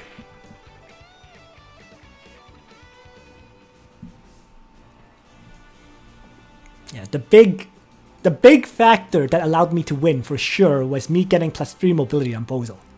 If I didn't get that, I lost. But since I got +3 mobility, he got screwed. But yeah, that's why Tenyo's headdresses are so good. They can turn losses into victories. So next up, didn't I face Jagger earlier? No, I didn't. Okay, so I guess this is a battle where tactical retreat gets used a lot. Did he use Raging Thunder? I thought he had hung back with Luna the whole time. Who did he use Raging Thunder on?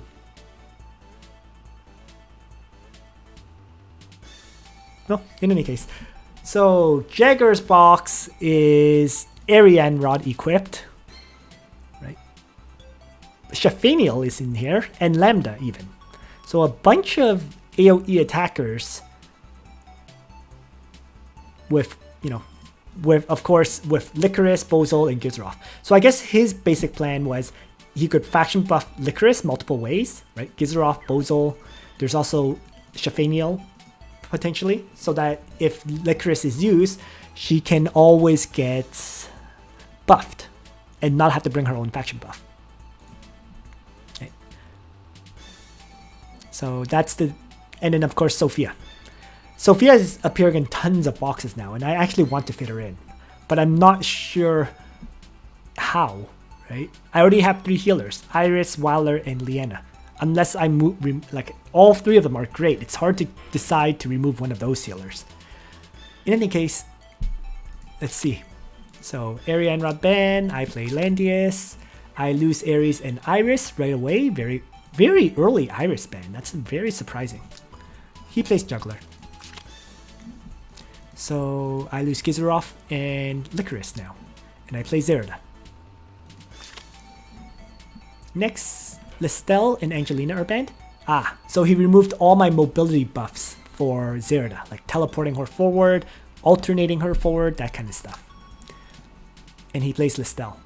Ooh, I let a Listell through, that's bad. Wow. Anyways, Bozal Landius ban. At least there's no faction buff for Listell, right? No Bozal, no Gizeroth, no No Licorice. Wilders next. So Liana next, and he plays Rachel. Sophia and Angelina are now banned, so I really didn't want to face Rewind. That's why I got rid of Sophia. And I played Bozel. So I had Licorice, Gizaroff, and Bozel to pick. At this point, I decided to do Bozel, which is probably questionable. Gizaroff would have been a better choice there, because then he would have to pick, you know, there's too many other characters to ban at that point, right? So I now lose Licorice and Rean. And I said, I think Bozel was probably a worse choice than Gizaroff there. Regardless. Enemy plays Liana. I now banned Shafaniel and Rainforce, because I didn't even know who to get rid of at that point. I felt that Shafaniel with Demolish was probably the worst character, and Rainforce with Act Again was probably the character to get rid of. I wasn't that afraid of Lambda or Iris. And I end up picking Yusuke for the last character. And he plays Lambda, right? Because he already had a healer, so he doesn't want another one.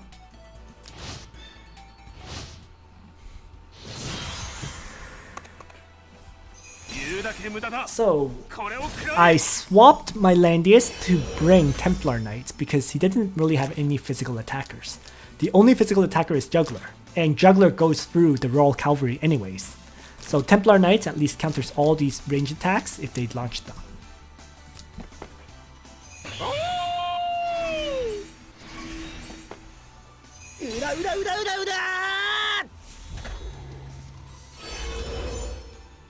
Alright.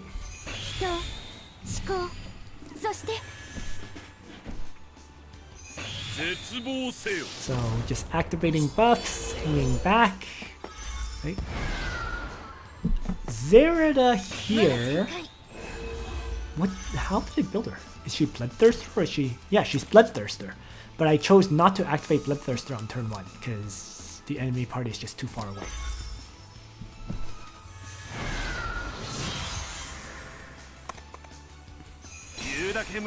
So next, charging aggressively forward with Landius. Enemy activates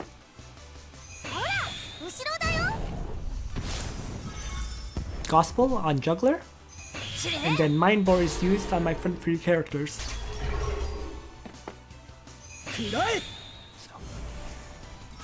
So he's used up Mind Bore of Listell's skills. There's still Reaper's Touch and Blood Dance, of course.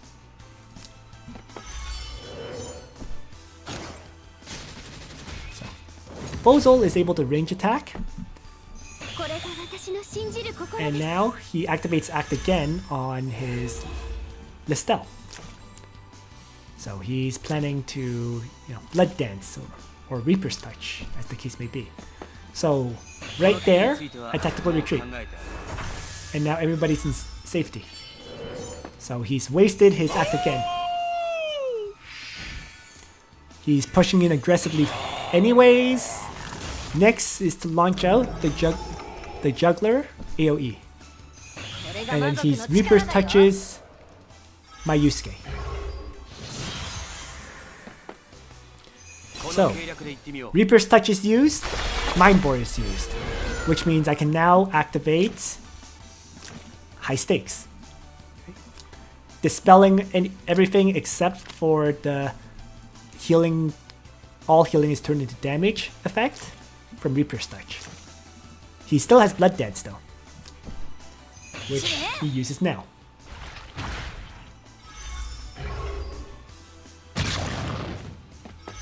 So I have no, so all skills have been used by this Listell. But since this Listell is damaged, Last Rites is not active. And this Listell does not have a faction buff either, so it has 771 defense. So my Zerida, who is in Bloodthirster form, who has 20% increased damage dealt from the high stakes buff, was able to assassinate this Listell successfully. So once more. Right. Daybreak did a tiny bit more damage to her, but Bloodthirster assassination successful. So meanwhile, all my heavily damaged but not dead characters just move to get rid of the Blood Dance effect. Jugler insists on moving forward, tries to Beast Shock attack me, but even though he has 2,305 hit points or whatever, the Beast Shock does not kill me because I activated Blood Dance. Or sorry, Bloodline Magic Armor. So with the 30% damage reduction, combined with the 15% damage reduction, Landius tanks the Beast Shock without dying. So 45% damage reduction, successfully tanking Beast Shock. So now I can have Yusuke Dark Tinker attack Jugler, who is already damaged, and finish him off. So he's taking damage from like crazy, but so be it, right? He didn't die. Lambda got Breeze activation, I think, and managed to charge all the way up to Tornado me, which just wipes out Whirr. Bozol with his 1000 magic defense versus 1168 int doesn't die. Everyone else was basically at full hit points, so they don't die. And now I get to melee attack Lambda with my Landius and kill her off too. So it's 4 against 2 at this point. He pushed in really aggressively, but it just ended up feeding his characters into my battle line. Of course, with that said, he really had no choice but to push in, because once he activated his Jugler's Sacred Beast Hymn, once it wears off, he's screwed. Because my Zerda can ignore guard and assassinate his mages. My Bozol can ignore guard and single target his mages, and so on. So, no complaints there. Yeah, that was a fun match, at least for my part. I imagine he hated that match. But yeah, tactical retreat. Pulling back during those critical turns was what saved me.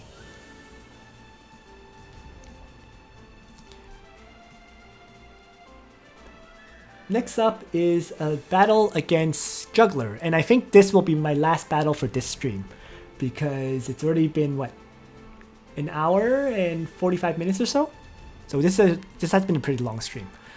There's a lot more battles to cover. As I said, I played so many, and a whole bunch of these are interesting. They get more and more interesting, at least in my opinion, but as I get more used to Season 5 meta. But this battle against Whirr was where I actually used an AoE team against Jugler. So once again, quickly going through this. Jugler ban, Sumere ban. So this is an interesting box he ran. He has 3 tanks, right? There's Sumere, there's Bernhard, and there is Jugler. I banned Sumere right away because I was sure that Sumere would be Lancer class, which it was. I knew my Cavalry Landius could handle the other tanks. It could not handle Sumere, for sure. So I got rid of her. And I play my Landius, losing Dehalt and Liana. A lot of people are banning all sorts of characters. It's been interesting. I think everyone is experimenting with the pick bans. And well, of course he plays Jugler. So I get rid of Rean and Listell. So that gets rid of Sumere, Rean, as well as Listell. I now play a second pick Listell. It worked last time, let's try it again, right? And right away, he banned my Iris and my Whirr. So I wasn't paying attention, but he had banned Liana earlier. So with Liana, Iris, and Whirr banned, I no longer have a healer to pick. And he plays Iris. So clearly he just wants to play like a defensive strategy to keep the tank alive and then probably wipe me out, right? Since he has a healer and I don't. So I get rid of Yusuke and Joshua, playing Licorice, trying to get rid of the long range AoE attackers now. He gets rid of my Angelina and Ares now. And he plays Ares, right? So I ban his Licorice and Leonhard, getting rid of more AoE attackers, just trying to get rid of all of them. He still has a lot of them though. And I play Gizaroff. Next, I lose Zerda and Yusuke now, of course. He had to ban Zerda, Yusuke, and Bozel. So not very many choices there. And he left me with Bozel and Rean, actually. This is probably a situation where I should have played Rean, looking at this in hindsight. And he plays Leon, and I finally banned Olivier and Bernhard, leaving him Rene and Altina. So I think Bernhard was a must ban because Bernhard could buff Leon and buff Ares and Iris. So that's why I banned Bernhard. But Olivier was Empire as well. So I got rid of the 2 Empire characters, leaving him Rene, who is unbuffed. And I don't even know what factions Altina is part of. Does anyone know? Because I really don't know what factions Altina is part of. In any case, left Altina in the party. I had Bozel and Rean. And I decided to pick Bozel instead of Rean. And he plays Altina rather than Rene.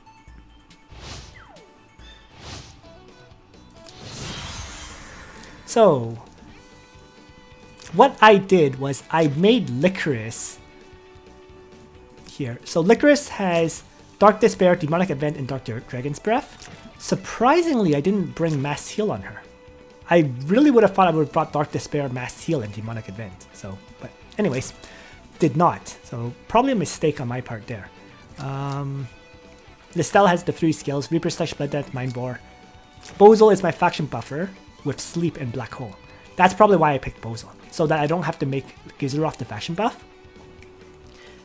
Or actually, I would have to make Licorice the faction buff. Because Gizaroff does not buff Licorice, but Licorice buffs Gizaroff.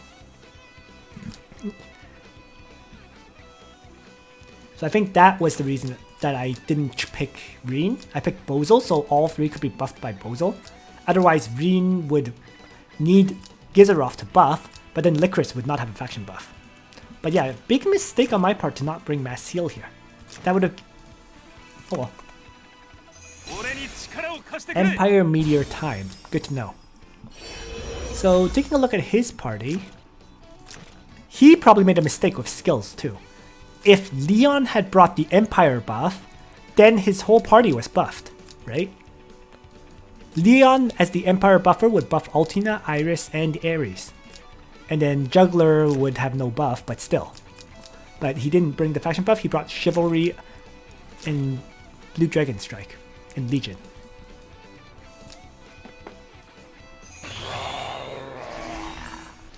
I think that decision was that he felt that AoE attack from Leon, AoE attack from Ares, AoE attack from Altina, even if Altina's not... Oh, he didn't even bring Altina's AoEs.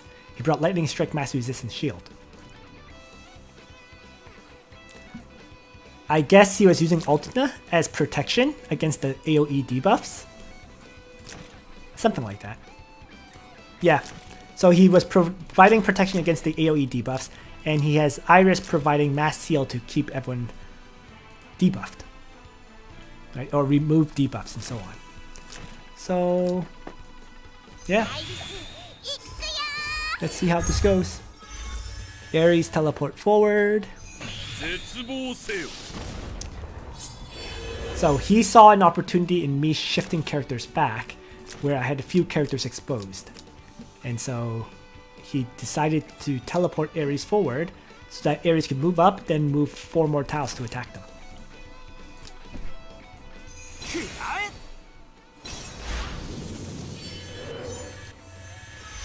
Here comes Ares. And down goes Listell to Noble Charge. This is not the first time that my Listell died like that. Getting assassinated early on. Well, I have Gizaroff start by dropping a summon, and the construct was actually able to attack Ares because it got 2 range. Doesn't always happen, right? Because it's random buffs. But I managed to get the 2 range buff, so I could do a range attack on this Ares. So he moves Leon forward. Altina starts shifting forward to provide buffs to this whole group. And now I have the construct attack Ares once again. I get to ultimate construct. And of course, after ultimate construct is the ultimate construct strike, which finishes off Ares. Of course, I could have used Bozo's sleep to knock him out too, right? If the constructs did not get 2 range, I would have had Bozo put Ares to sleep and then wipe him out after that. And I actually thought I had Landius activate 2 guard range, but I didn't. So because I didn't, Landius did not protect Bozo, and so Bozo died.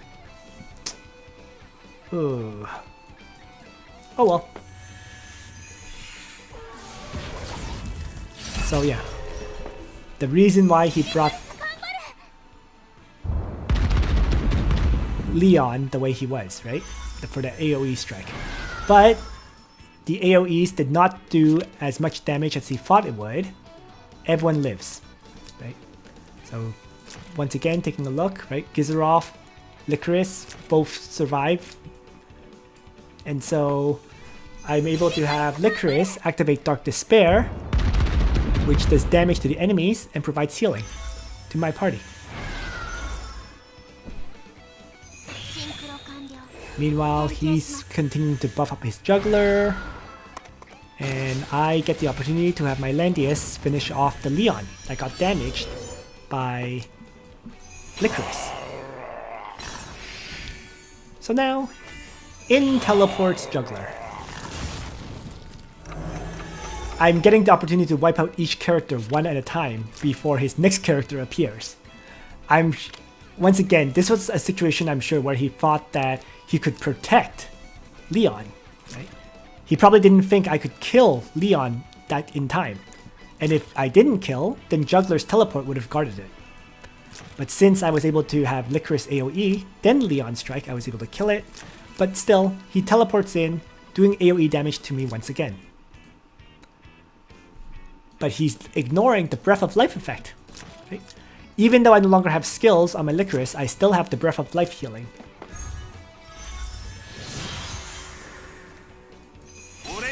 First, let's start with Peace of Mind from Landius. Get some healing from the Breath of Life tiles.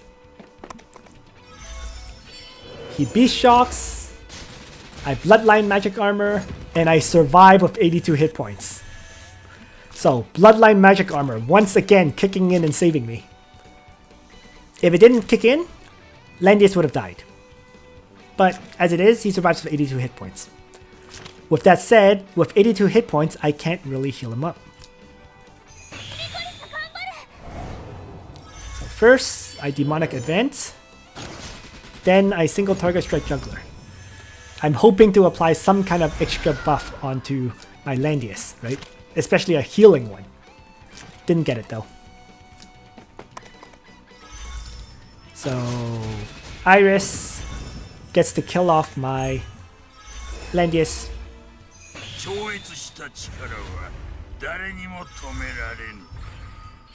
And here, I decided to launch the Dark Dragon's Breath because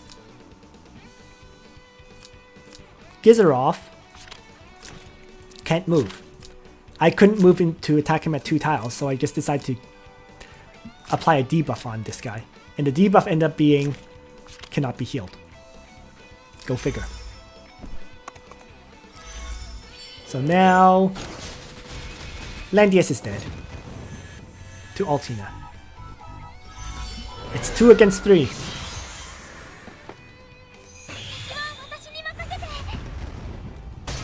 So I launch out an AoE, applying some Tal effects, and he's able to mass heal.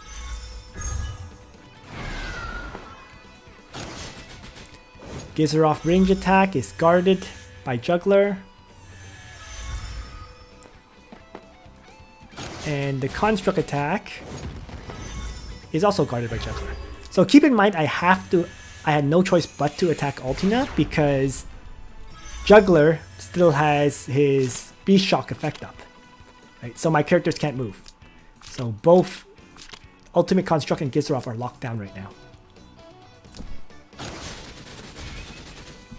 Altina tries to kill the Ultimate Construct, but fails. Does decent damage though, right? But it didn't kill it. But it does die to Jugler's strike. Like Jugler gets very, very weakened by that. But first, I have Licorice take out Altina.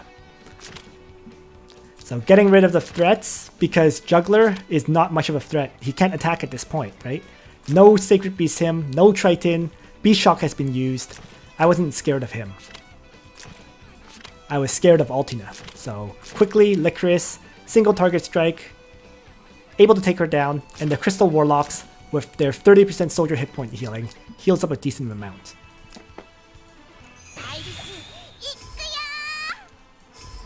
Unexpectedly, Iris teleports herself away with Dolly so that she could potentially heal back up.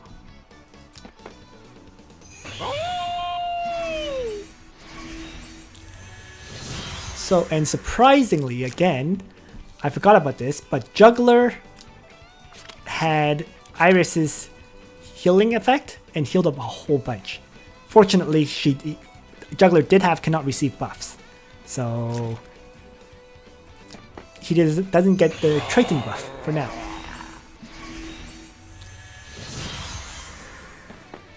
So, but I don't care. Drop a new construct, and the new construct will attack Iris and finish her off. So that cannot be healed buff really saved me. And now it's 2 characters against Jugler. So, random Dark Dragon's Breath debuff end up being cannot be healed, completely saved me this match.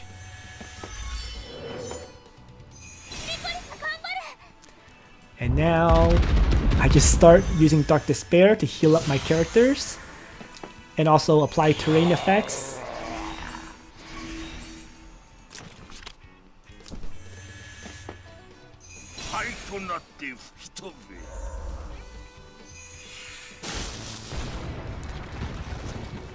Gizaroff, Ultimate Construct once again. Ultimate Construct, single target strike on Jugler. Deterring components, doing more damage, applying debuffs. Jugler actually got reduced to 1 mobility. And now Jugler should die in the poison next turn. With 1 mobility. So there you go. Another battle where Gizaroff won me the match. There's been a lot of these actually. Gizaroff's constructs doing damage, Gizaroff's constructs, blocking tiles, Gizaroff's constructs applying debuffs. He's been way better in terms of combat power than I could have ever expected.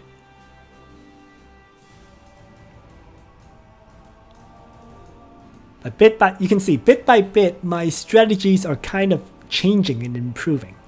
So we stopped here at the AoE versus Jugler match. I'll do another stream later covering the remaining matches that I think are interesting, like this Listell battle against Mew. a construct win against Mariru. You know, Yusuke winning me a match. Yusuke with beating Listell. This actually, I'll cover this one. This will be the very final match because it's hilarious. Okay? It's short and it's great. So I'll cover this one as the last one, and then the other matches I'll save for another day. Okay, because it's already been 2 hours of streaming. So this final match will be a super short battle, 1-turn battle, where Straw showed me how ridiculous Hiei can be. I'm not even going to go over the pick ban, although he has a very unique box. I'll quickly talk about his box though. Angelina, Iris, Rean. Yusuke, Rachel, Zerida. The Rachel is a bit of a surprise to me.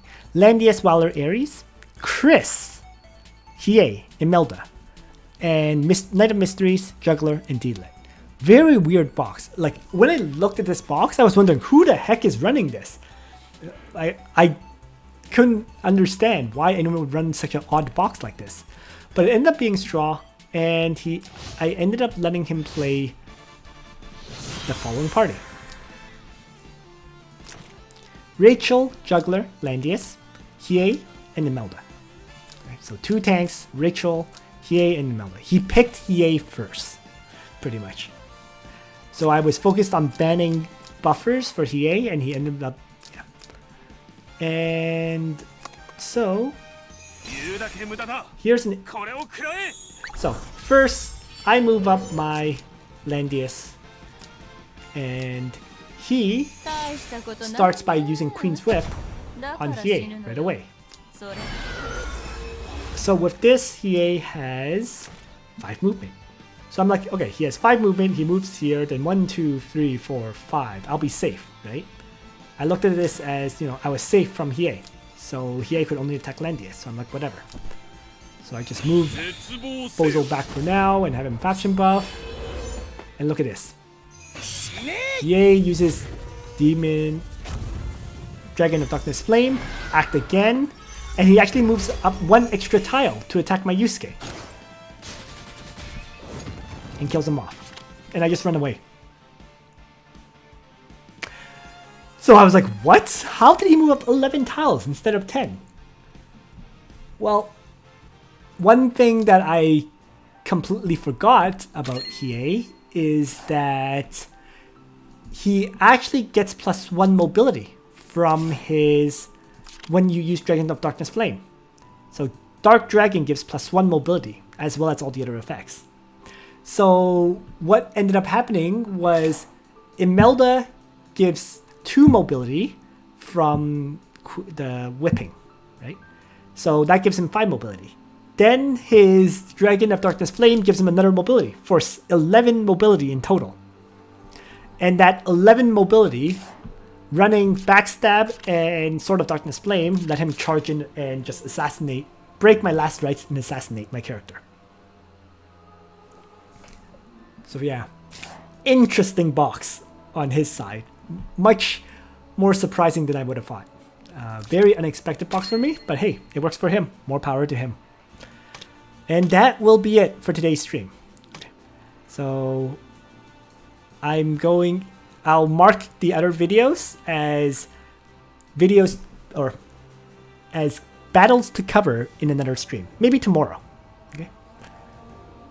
So thanks for watching, everyone. I hope you enjoyed today's stream about, I guess, some of the meta. We saw single target strategies. We saw my AoE strategy.